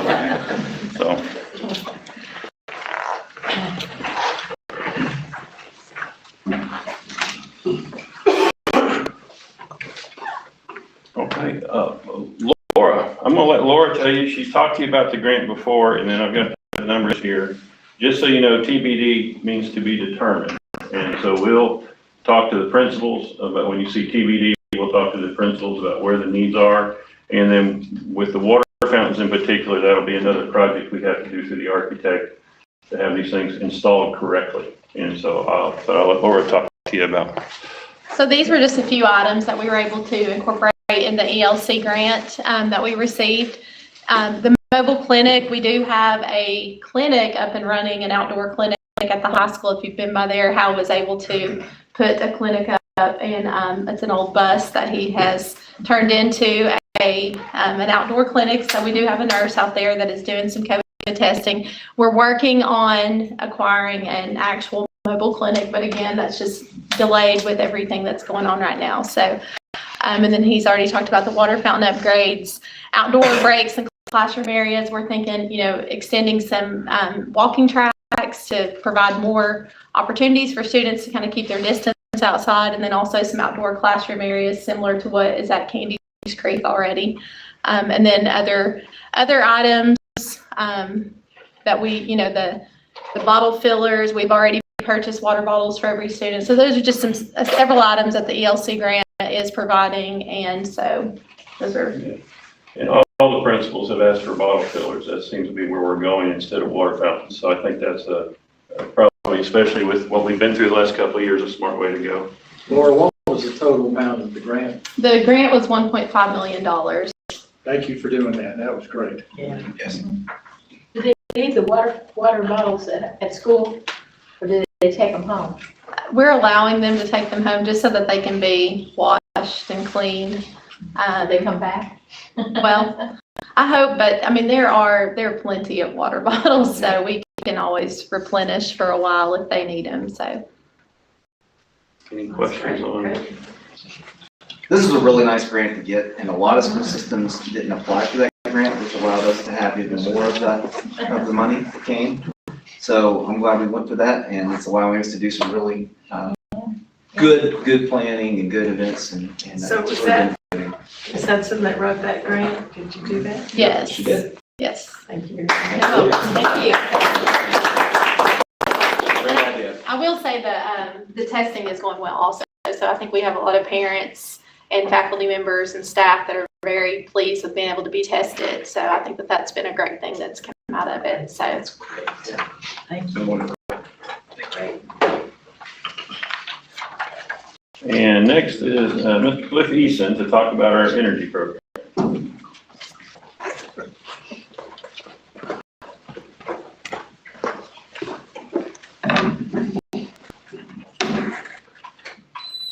That's okay. Thank you for the opportunity to come and speak with you this afternoon. I appreciate the opportunity to come and tell you a little bit about the energy management program. I'll try to be brief, as I know we've got a big agenda here, but I want to be thorough. So let me know if I go too fast on something or if you have a question about something that I'm covering. Do want to let you know that the energy management program is going well. It's doing very well, even though Paul Ramsey left it a couple of years ago and put it in my hands. Some of you may not agree with that, I know, but I've tried to do the best that I could, and Paul has taught me pretty well, I think. It is as strong as it's ever been, to be honest with you, and that's a good thing because Cleveland City Schools, as you know, never stops growing. We have so many different afternoon programs and sporting events, and just this year, for example, we've included tutoring at every single school that we have across the system. And all those things are great things. All those things are wonderful for our kids, but we have to keep in mind there's always a price tag that goes along with that. The more activities and more things that we have in place, the more energy usage that we have, which equates to more money that we have to pay out, obviously. But that's just the price of doing business. That's what we do for our kids. So but we always want to watch that as closely as possible and do whatever we can to abate that as much as possible. I certainly want to make you aware of the big number I know that everybody wants to know about when we talk about energy management. How much money have we saved over the years? And I kind of feel a little bit like Jerry Lewis in the sense that, if you've ever used to watch the Labor Day telethon, how Jerry would come out every hour or so and he'd give the big reveal of how much money they had raised at the time, whatever hour that was. And so it's a little bit like that. We don't have a symphony in orchestra or anything like that, but I want to let you know that we have, since the inception of this program, we have not raised, but has saved $8,537,310. And that's since 2009. It's our big reveal there. Yeah, that's fantastic. And it really, I want you to know that that's really because of you all. It's because of the actions that you all have put in place over the years. You made the decision to start this energy management program several years ago. It has been very successful, but you've also done a great job with voting to buy new, updated, high-efficient equipment that has, certainly helped this program along the way. You've been very supportive of it and allowed us to partner with other companies that we've been partnering with for the past several years that have helped us with strategies and different methods, different things that we can use to learn how to streamline our system, and that's been very helpful. So thank you to you all. You all deserve a hand clap because of all of what you've done over the years. So thank you for that. Couldn't go without mentioning maintenance department as well. They do so many things behind the scenes that so many people don't know about. You all certainly are aware of, but they do so many things to help our system in so many different ways, but certainly with energy management as well, by watching all the different systems and by keeping up with good equipment and that sort of thing. So thank you to Hal Taylor and his department. But also I want you to know that our custodians and our teachers, our other staff members, they help in a number of different ways too. It takes a lot of hands to, in the pie, so to speak, in order to make the gains that we make throughout each year. And so everybody does their part, and they are really doing a good job with that. I also want to share a little bit more information with you and just explain a couple of ways that not only do we save money, as I was talking about earlier, but we also make money with some of the programs and some of the partnerships that we have in place. Some of you may know this information, or you might have heard it at one time, but I wanted to go ahead and bring this up for you, just to kind of remind you of it. But we have a partnership with TVA and NLX, and that's a demand reduction program. And our part of this partnership is that they will contact us at different times throughout the year and ask us to shut back our energy. We're not always able to do that. We are usually able to at least shut it back in some way, but they will ask us to shut it back. And what they will do is they will pay Cleveland City Schools and other large companies like ours in our region in order to do that. They'll actually pay us to do that, which is a great thing for us because it doesn't cost us anything. The only thing it costs us is the time or effort to go in and change our system a little bit, for me to contact the high school or talk to the middle school to see, what areas maybe they're not using that afternoon, where we can turn back our AC units or our heating units and so forth.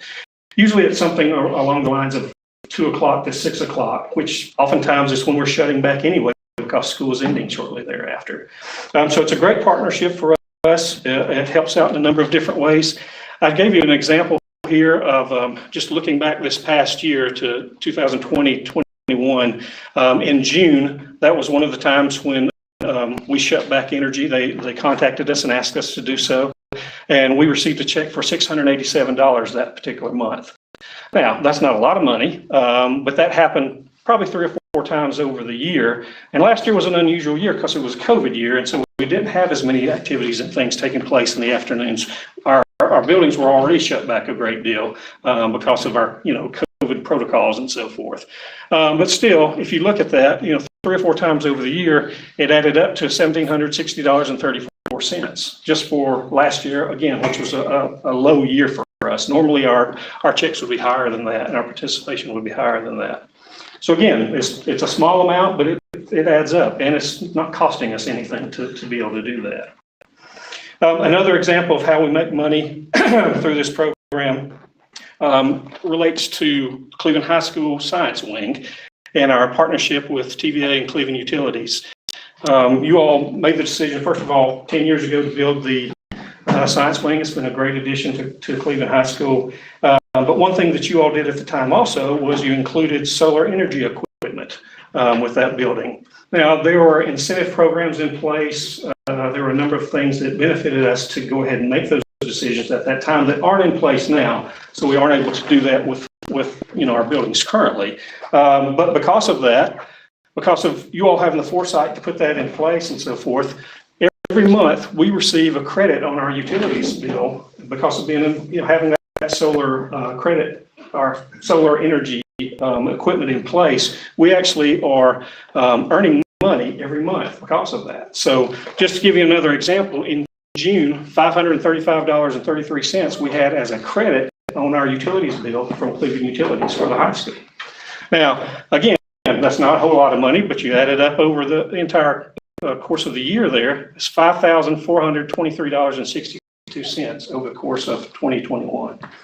So again, not a whole lot of money, but it does add up. It's not costing us anything, and it really helps in the long run. So that's just a few things I wanted to share with you today. I'd like to add that the Upland designed that science, yes, solar panels, absolutely. and that was in the drawing the board looked into, but Brian came up with that, and you see it's paying us right. Yeah, absolutely. Good to hear. Yeah, absolutely.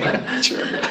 Yeah, so that's just a few things I wanted to share with you today. I've tried to kind of rush through a little bit and cut some things out, but I'm open to ask or answer any questions if you need me to, or I'll turn it back over to Hal if we're ready for that. Good job. Thank you, sir. Thank you. Thank you.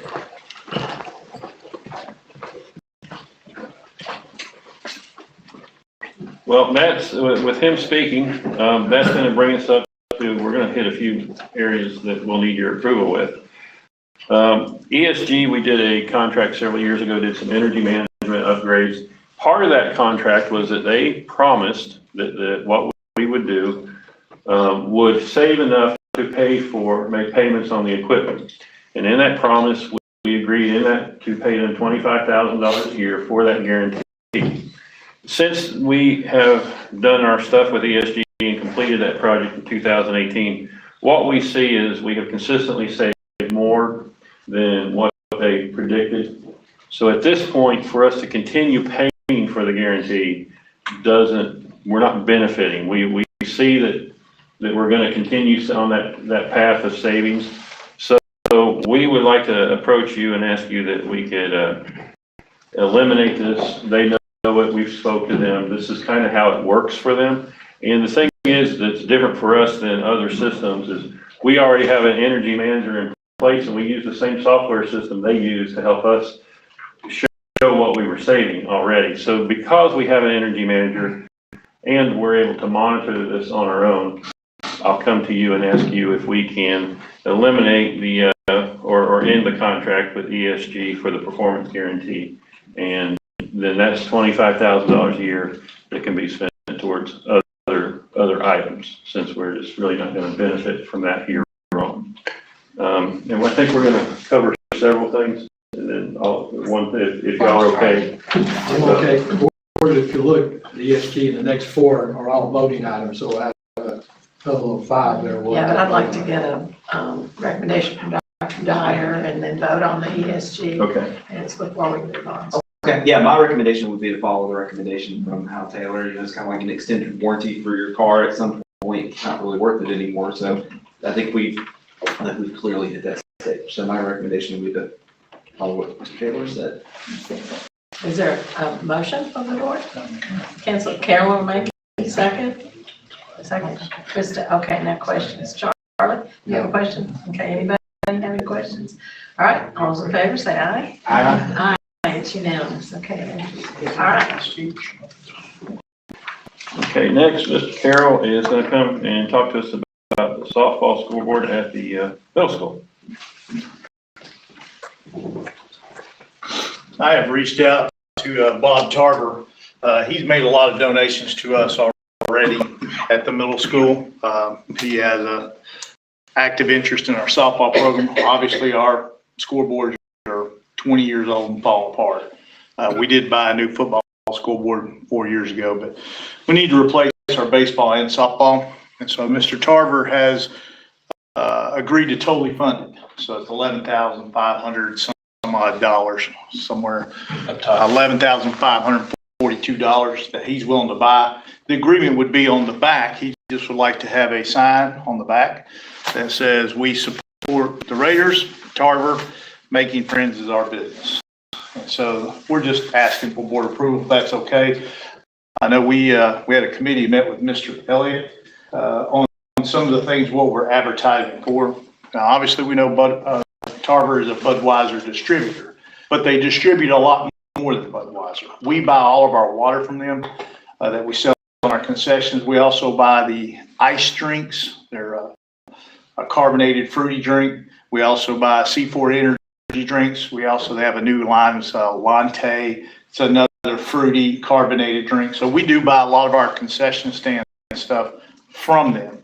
And so nowhere on there does it have anything to say anything with beer, anything like that. Obviously, I wouldn't want that. And like I said, Mr. Elliott and our group met and we were talking about those kinds of things. So that's the one thing, I want to be up front. It does say Tarver, but it doesn't say anything with Budweiser. It does not have the Budweiser logo, even though we know that that's their main business is beer. Dr. Dyer, recommendation? Yeah, no, my recommendation would be to move forward with that, with the conditions that Mr. Carroll just talked about. I think we're good. They've donated to not just our school system, but other school systems too. And, they're a great community partner. Do I hear a motion? So moved. Charlie? Second. Renee, any questions or discussion? All those in favor say aye. Aye. Thank you, Scott. Thank you. This is a wonderful project for you. I'm so glad we're gonna get the new scoreboards, and Tarver, that's just amazing that they're willing to put the cost. And we're hoping to do the baseball field houses, worked out some stuff. So hopefully we'll have a baseball scoreboard that would be exactly like this, but instead of saying Lady Raiders, it'd be Blue Raiders. So that'd be the only difference. So that will take care of our scoreboards for. Well, you do a great job with the athletic facilities. Appreciate it. Scott. Thank you. Thanks. Not want to stay until the baseball. Well, that's at the very end. Okay.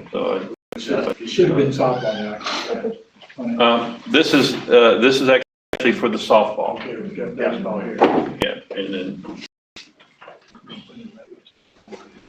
Okay. Of course, Lisa's having knee surgery, as you know, so she's not able to be here. So we have a summary. They are in the process of raising money. They have come and asked to add to the playground. They have an option 1 and an option 2. We can go to the next. It's the two of them together, the 42,000. And it looks like they are in the process of raising enough to do option 2, which is both of these. And so they're wanting to have your permission to move forward with installing this playground equipment, purchasing and installing this playground equipment. Wow, again, we have very generous community members in this town. Dr. Dyer, what's your recommendation? Absolutely. I love it. I think we go with it. Okay, Nate, I move that we move forward with this program. Second. Peggy the second. Any questions? All those in favor say aye. Aye, it's unanimous. Okay, great. And as we're having these meetings and the elementaries are dismissing again, so Ms. Shelton wasn't able to be here as she's taking care of her duties as principal, but she has sent a letter. She has contacted a number of her best partners. She wants to improve the teachers' bathrooms area at Stewart, which need it. She's gotten contributions given for cabinets, countertops. Our plumbers at the maintenance department will help install the plumbing parts of it. She's got a contractor who has volunteered to do the cabinets and increase and do that. So it's over a $5,000 facilities change. So we needed to bring this before you and get your approval for this as well. Recommendation?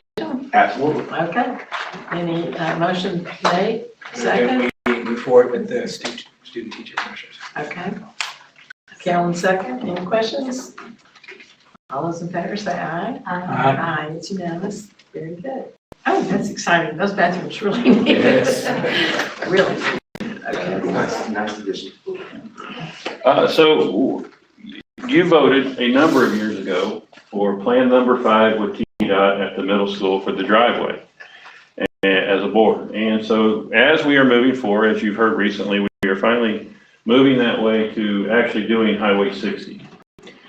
When we negotiated with them, the one thing I was at that meeting and they didn't talk to you about stuff that we would have to do as a school system that didn't include some things that they're requiring us. So we went back and negotiated the price to include those things. So that money was given to the city. The city is holding that money for us to do these improvements.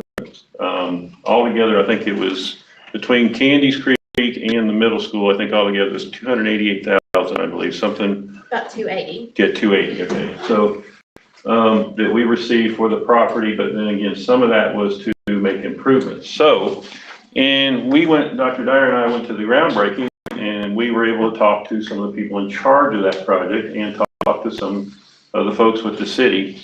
Realized that instead of waiting until the project is done, it would actually help with traffic if we went ahead and did our portion of the project this coming summer, because it would give us more room to stack the vehicles.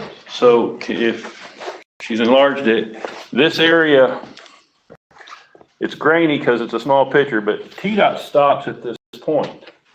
What TDOT did was they designed their area and their entrance to then us have dual lanes coming into the school. Right now, there's one lane right here. If we were to go ahead and build this lane this summer, all the way in, what that would do is it would allow us to stack much more traffic coming in. And we're already going to be facing probably traffic issues, of course, with construction.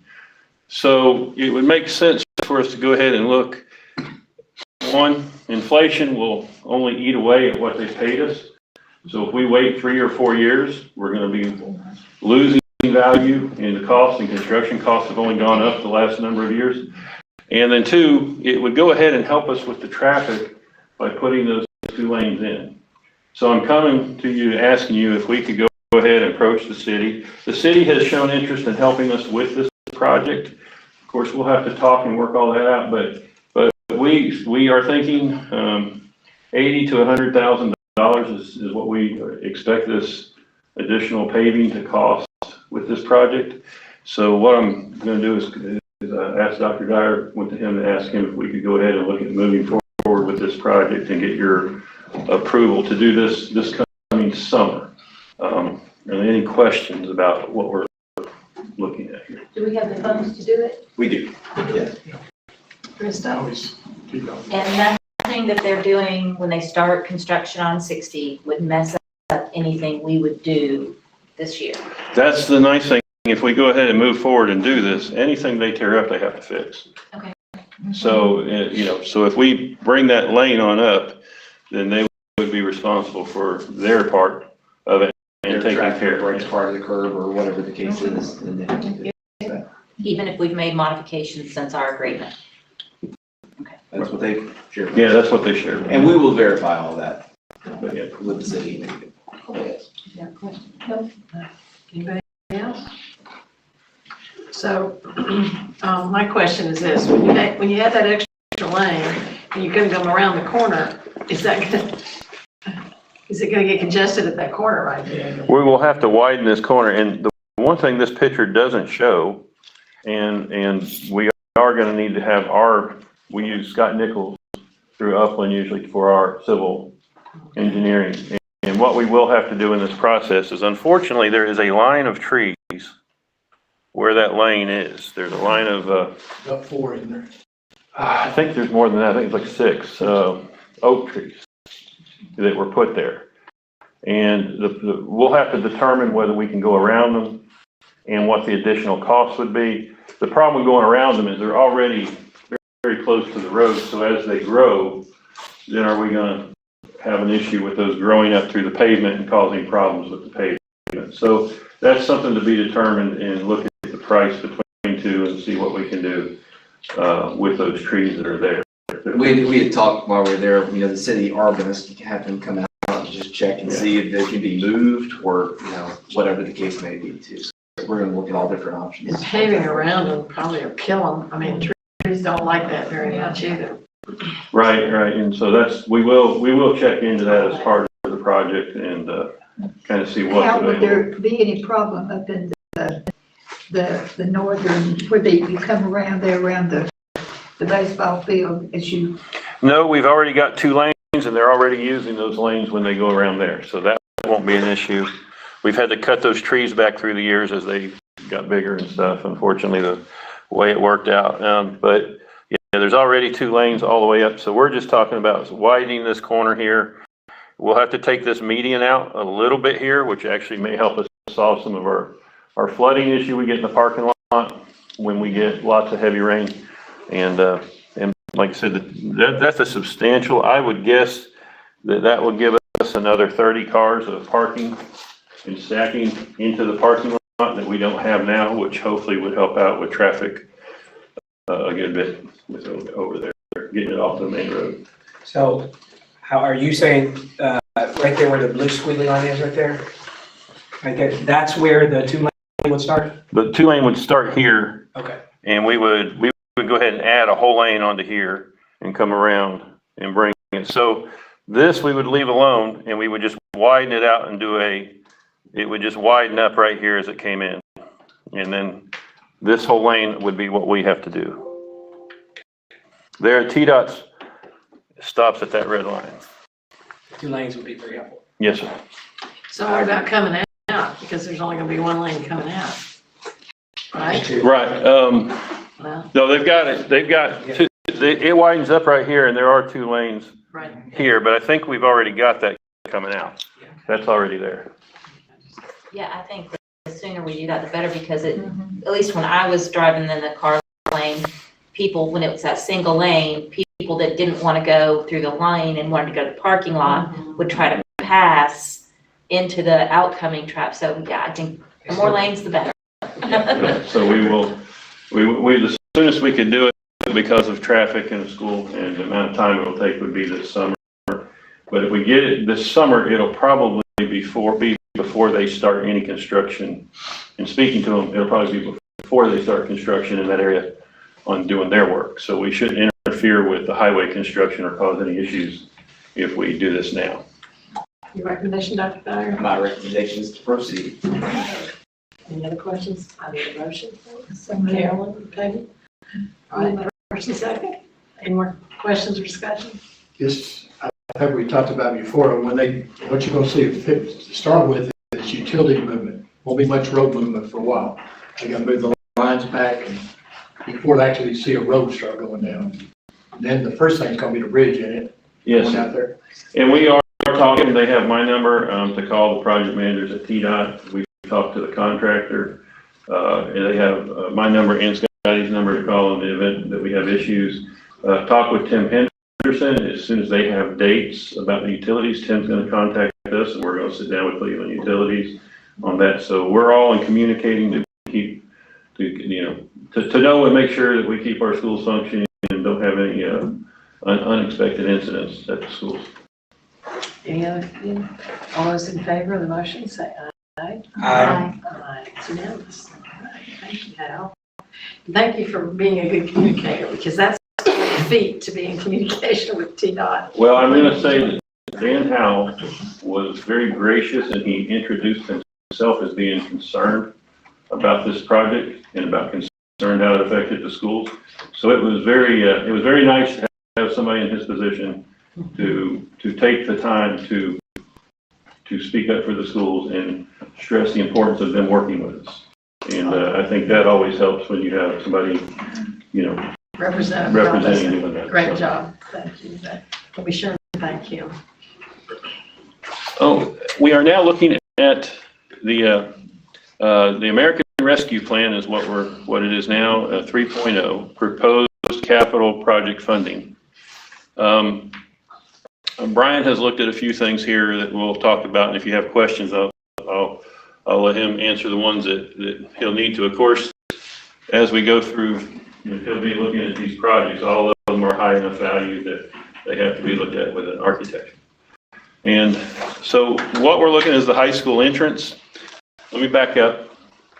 These have a criteria they have to match. They didn't give us the money and just say, use it wherever you want. They gave a very specific criteria. And then they came back and Dr. Barnes and Cindy and myself have had to take classes on EDGAR funding. So they are very specific how this construction can occur.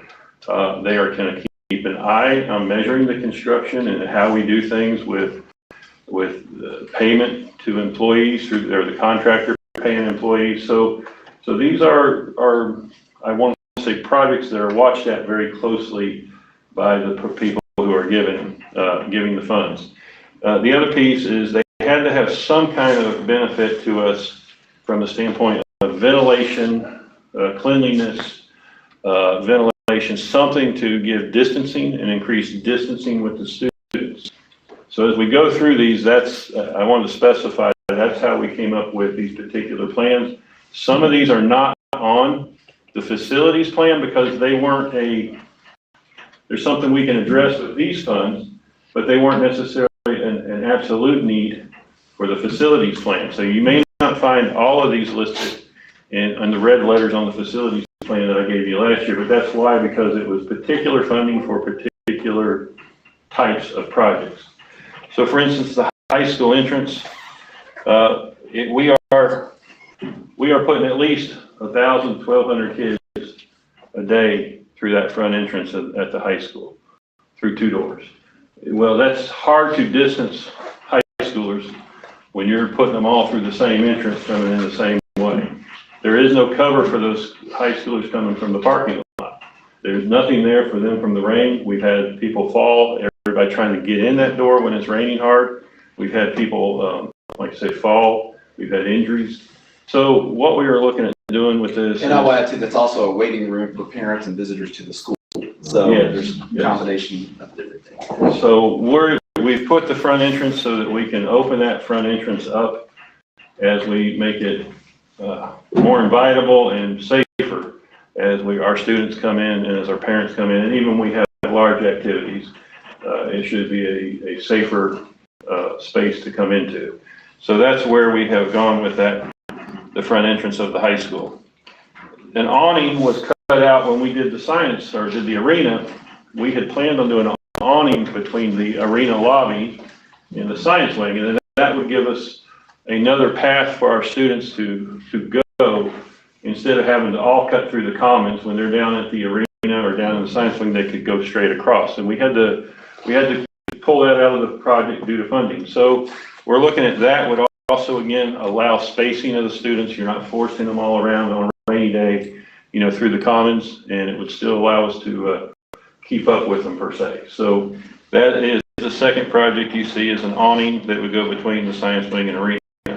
The windows and the east wing, the CHS and the kickout plates are the original, and through the years, it's hard to make them look good. It's hard to clean them. It's hard to do anything with them. This plan specifically addresses, they brought that up. If you've got windows that need to be replaced, so that's one that we don't expect any issues with.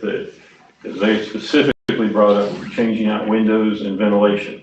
So we are looking at changing those out, and if you go Stewart, especially the cafeteria, we know we need to change out some of the windows at Stewart and make them more efficient, and also the appearance is rough, but that's where this project comes in, on the windows at CHS and Stewart.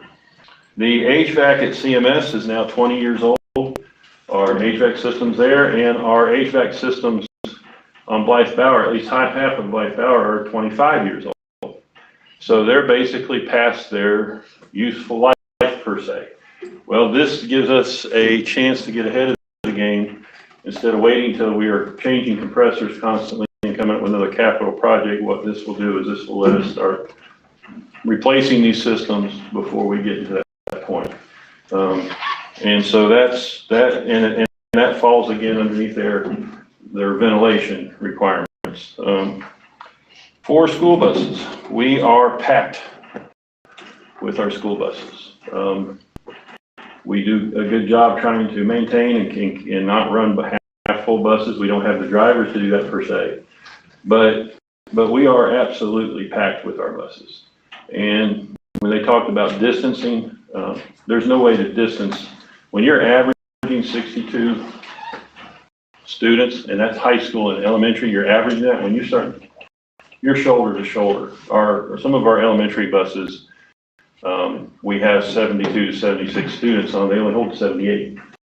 So we are shoulder to shoulder. The distancing piece with the buses, by getting them to go ahead and give us 4 additional buses to the fleet, then that helps us do distancing. And that's why we're asking them to provide the 4 additional school buses. And the last piece is the CTE building renovation.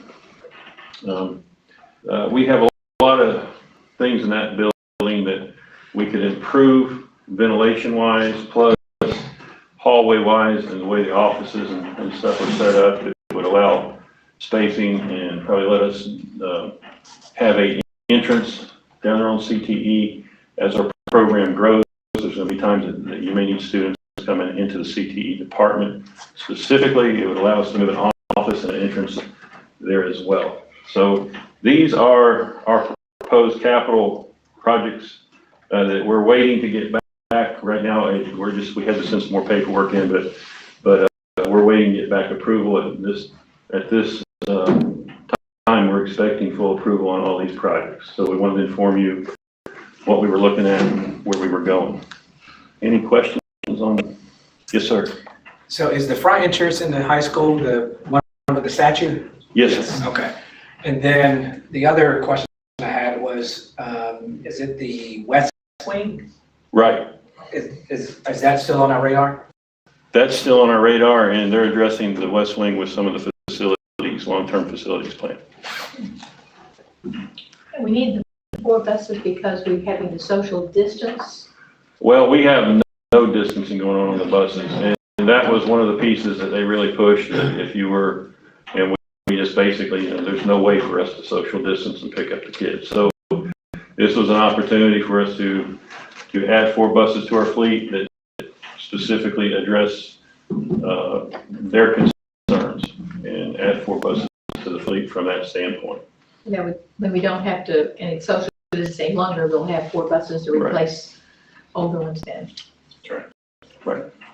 Or if we keep growing, we'll have more. Or it'll You're right. actually put us ahead of the curve probably with growth more than anything else. Well, and it also helps, and we're gonna talk about this in sales tech too, with our activities, you know, when basketball has to travel or Yeah. band, and, you know, we'll have those, for right now, a few extra buses are here and there to provide for transportation to those. I Well, remember, what's the If we find a mileage? driver. What is the mileage we can have on our buses? I know well, they've changed that. Yeah. It's unlimited, but it's 18 years. But I have a bus down right now with the engines out on. And so that's the other piece of this is long-term.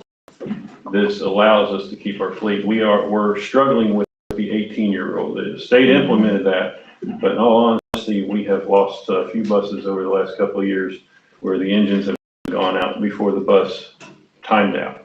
And so between that, going past 15 years has really put us into a situation where we're having a hard time keeping the buses running that long. I wonder how many people in here keep their cars for 15 years, let alone. 18, yeah, so that's part of what we're talking about is, this will help us out short-term and long-term, to increase our fleet without actually adding a cost to us for that. what is your estimated time to do these things? We have we're gonna start as soon as possible, but the thing is we have deadlines we have to be done by, and that's the key. So if we have to do any of these projects in phases, then we will start, but I think 2024 is it June? June of 2024, so we have to have these projects done on time. They don't give you a lot of leeway. They tell you when your deadlines are and you have to make them. So that's the key with moving forward. And right now, what we're waiting on is the final approval at the state level, and then we'll be ready to, as soon as that gets green lighted, these go into action. So we're hoping we can get to work on this very soon. Good deal. Pretty ambitious. So we are going to move on to 2 other projects that if you have any questions, I think Brian can help address. Last year, I think you approved that we have a women's wrestling team at our high school. And so with having a girls wrestling team, then that brings up a facilities question. Again, this isn't on our capital plan, but because we have decisions we make along the way, stuff will come up. So we now have a Title IX issue because we have to have locker facilities and dressing room facilities as nice as what the boys are for the girls to meet those Title IX requirements. So we had received the county bond funds, and so taking a look at the present wrestling facilities, we have looked and we think we have found a way to expand over on one corner of the building, expand the corner of the building toward the entrance down there, off the back of the women's bathroom, and create a women's locker room with a shower and lockers, and so that the girls will have a locker room facility through there. That's a very tight spot around the Jones Center, all the way around it. So we have also other issues. We have plumbing issues, stormwater drainage issues going on there. So and Brian has been gracious enough to come out and take a look at it, and we've taken a look. We think we can make that work with something probably about 600 square foot for a girls' locker room that would go on the back, and like I say, give something as nice as what we have for the boys. To do that, it may require, we have lift stations there, there's plumbing that have to be moved and added, There's HVAC systems probably have to be moved. So that would be part of it. Now, while we're doing that, that's the only building in our athletic facilities down that really has a lot of paint. The paint needs to be painted as well. So it would be a good time to freshen up that building, look at the lighting, look at freshening up the inside and exterior. We have a roof that is 20 years old down there now that we need to replace. And while we're replacing that roof, if we're gonna have a roofer there, the other two roofs down there, the one in the baseball building and the one at the visitors concession stand are rubber roofs.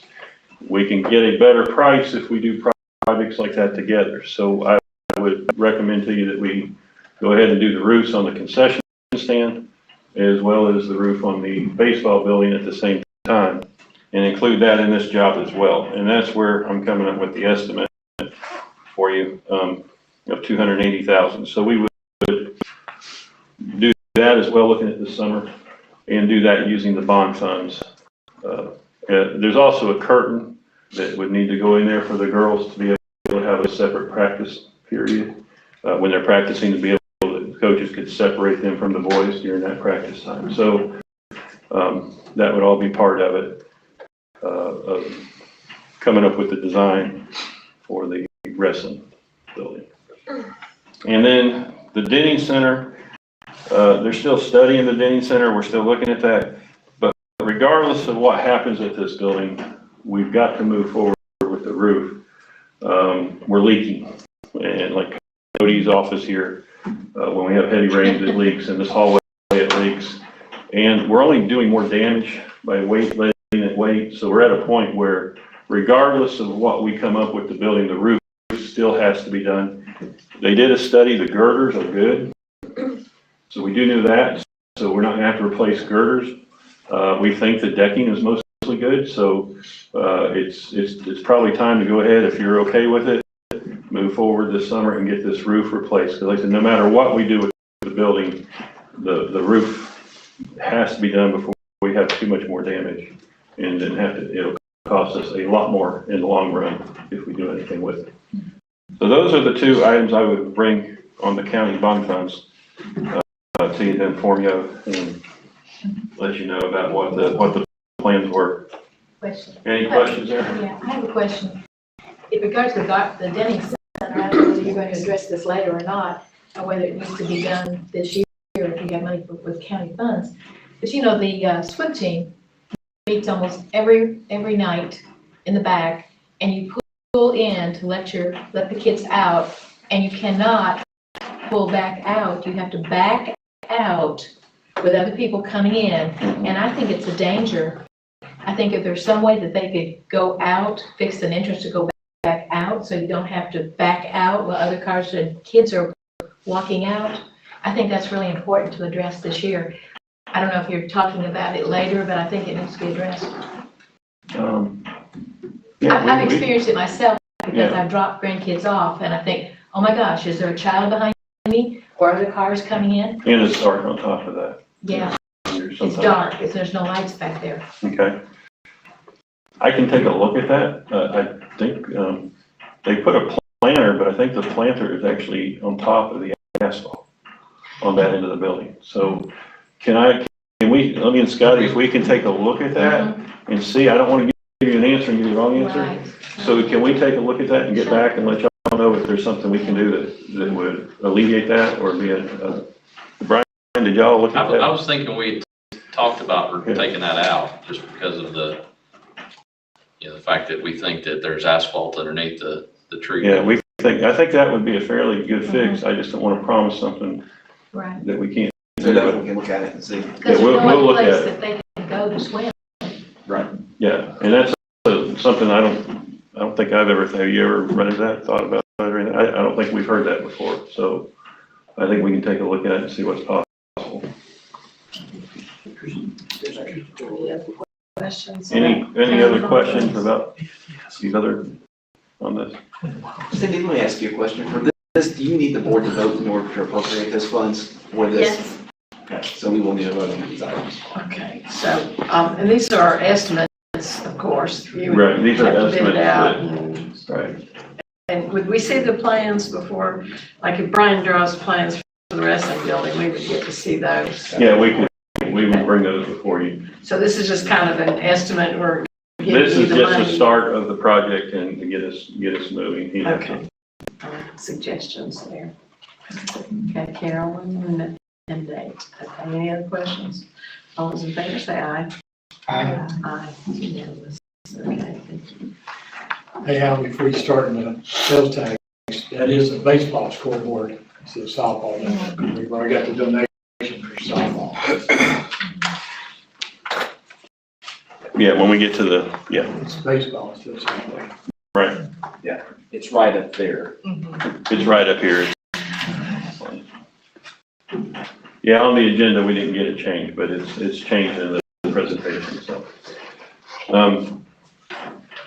So on the sales tax projects, what we were looking at is these are all things that were in the facilities plan, the track. I will thank Mr. Coggins, or Mr. Cogdell. I thank him. He got soaking wet with me one day. We went out and actually had them come look at the track in a pouring down rain. And that was, You wouldn't pour it, it's monsoon. it was monsoon, so, and that's the best time, you know, if you want to find out if you have problems with that kind of thing, that's when you want to look at it. So we had everybody and their brother there that day looking at it in a monsoon. And what we found is unfortunately the track itself is going to have to be resurfaced. We have too many cracks that have shown up, it has settled. And so we're looking at having to resurface the track, at least the top 2 inches. So they'll have to come in and mill that down and then resurface that and then put the new track surface on top of that. So we took that project and made it a lot pricier than it was originally in our facilities plan, because now with the asphalt, we're looking at $300,000 to do the track. We need to move forward with that. Again, you've approved on the sales tax projects on there, but already, but I wanted to bring this to you and show you what we were looking at. Also, this was already on the 5-year plan, the 4 school buses. That's actually for delivery in July. So that would be, we would order those in February, January, February, they would be delivered before the next school year. It takes 6 months to build them. And with delays, it could even take longer. So we would order those, like I said, January, and get those headed the right way so we have them next year. And that's on the schedule, was to replace 4 school buses on that. The baseball scoreboard, we have in a later year, but we're running into a problem. Their scoreboard has just about completely collapsed and not working at the middle school.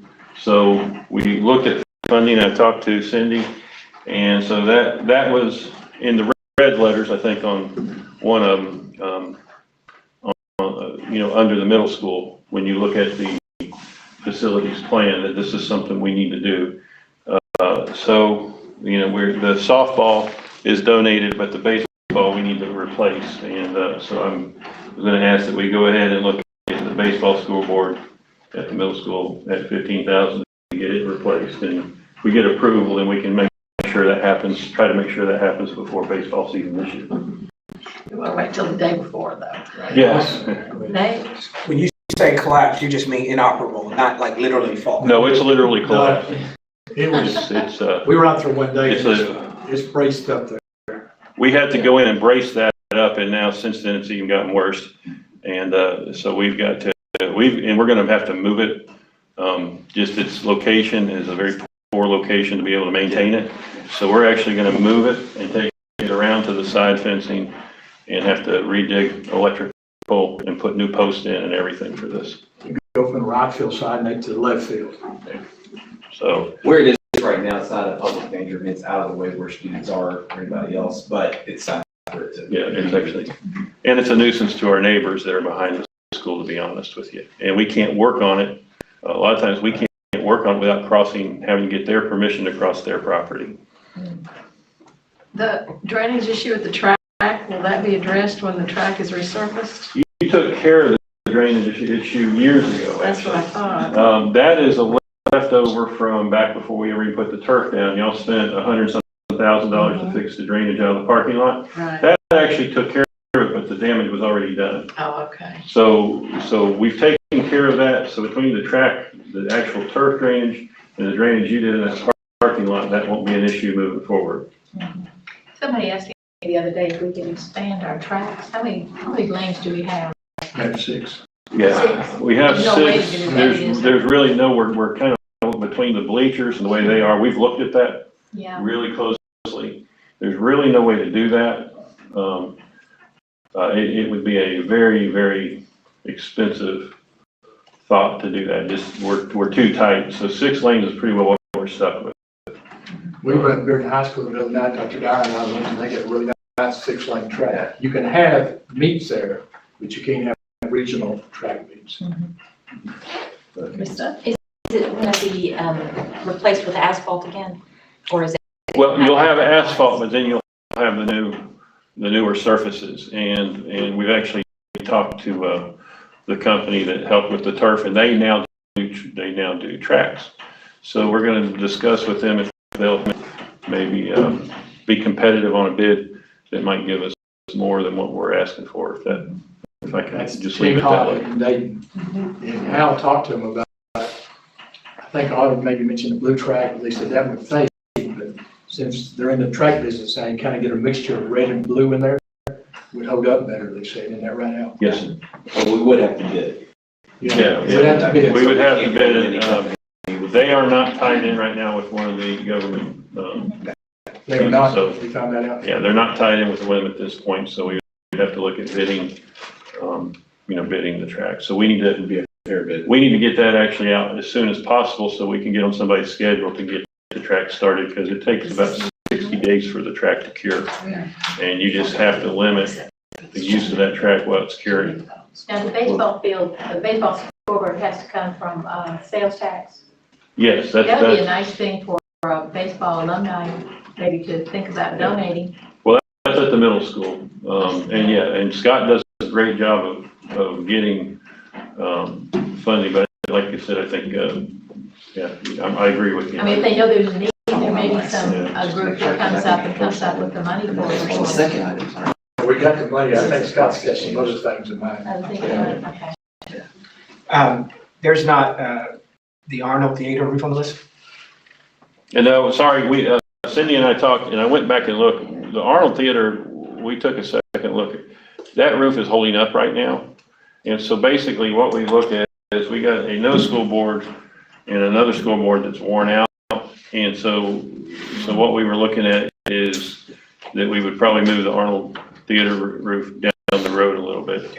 It's not causing a problem. We have other issues that are. So we moved that since we did the agenda to y'all that,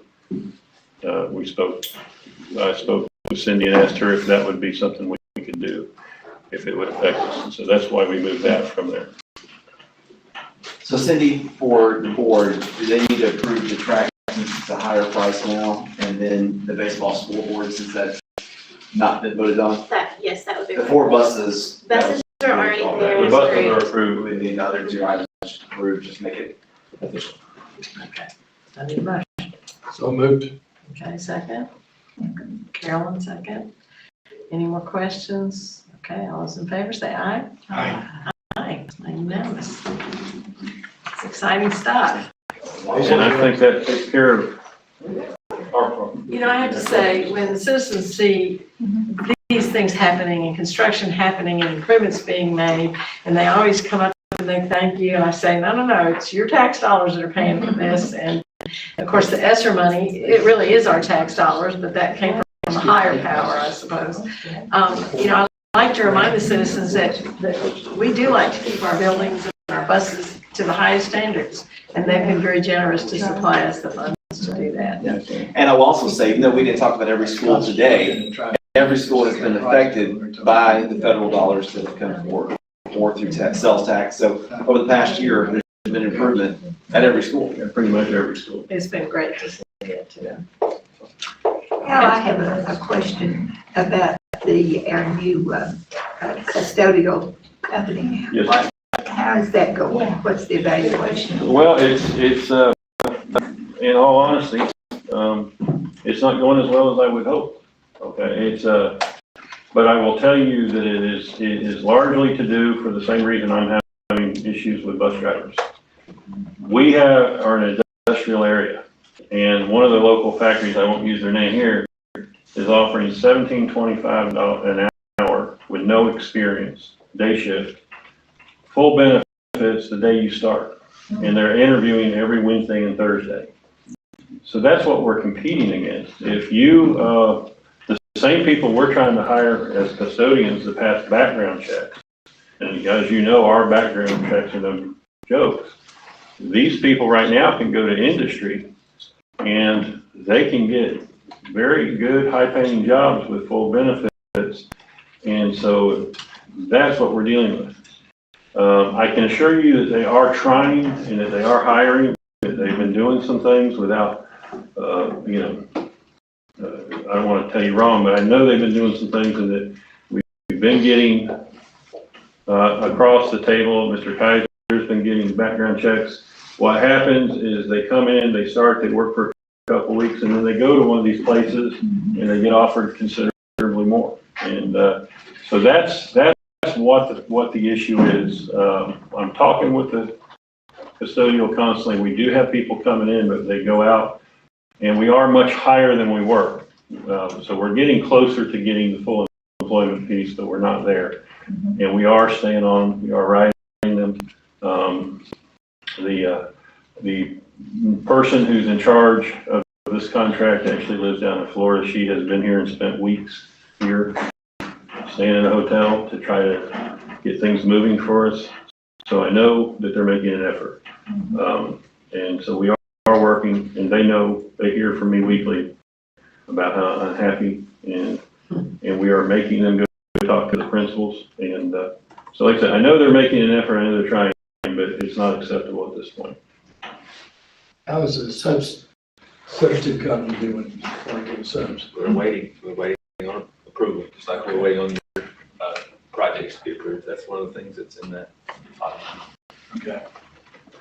So I will say this, the people we do have some of our traditional people that stayed on through several companies, and we have some really good people. So I don't want to sound totally negative. Our clean crew, the people we have are doing a great job. Yeah. And they're working hard. But They're we just working need more hard. hours.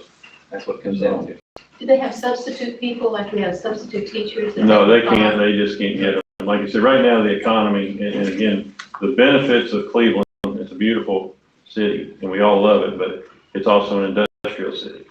And we all benefit from that, but sometimes when you're offering the lower wage jobs and stuff, it can hurt you when you get to what we're dealing with now. So, I'm sure you will continue to watch for this, because I know how important it is to keep a school clean. It very, and I am discussing some things with them that we are watching, we are talking and letting them know that at some point our patience is running out. I don't know what their solution is, though. They can't find employees. No, I mean, you look right now, fast food restaurants are closing early. Not that they're inside to do, not because of COVID, just so people. And let me compliment our teachers and our administrators. They care for our students. Our teachers have stepped up. Some of the schools where we're suffering the most on employees are employees that come in and go with the janitorial.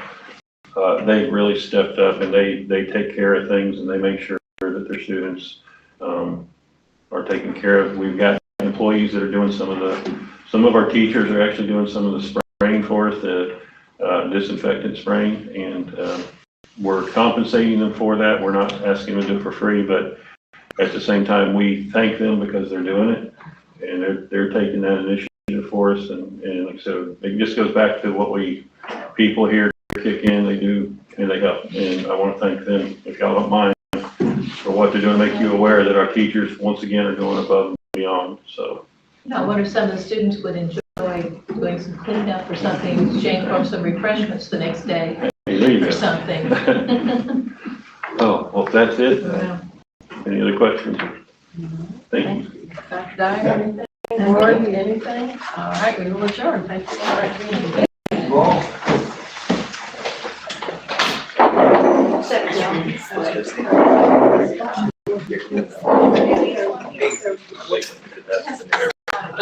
Congratulations. Maybe the best one you've ever done.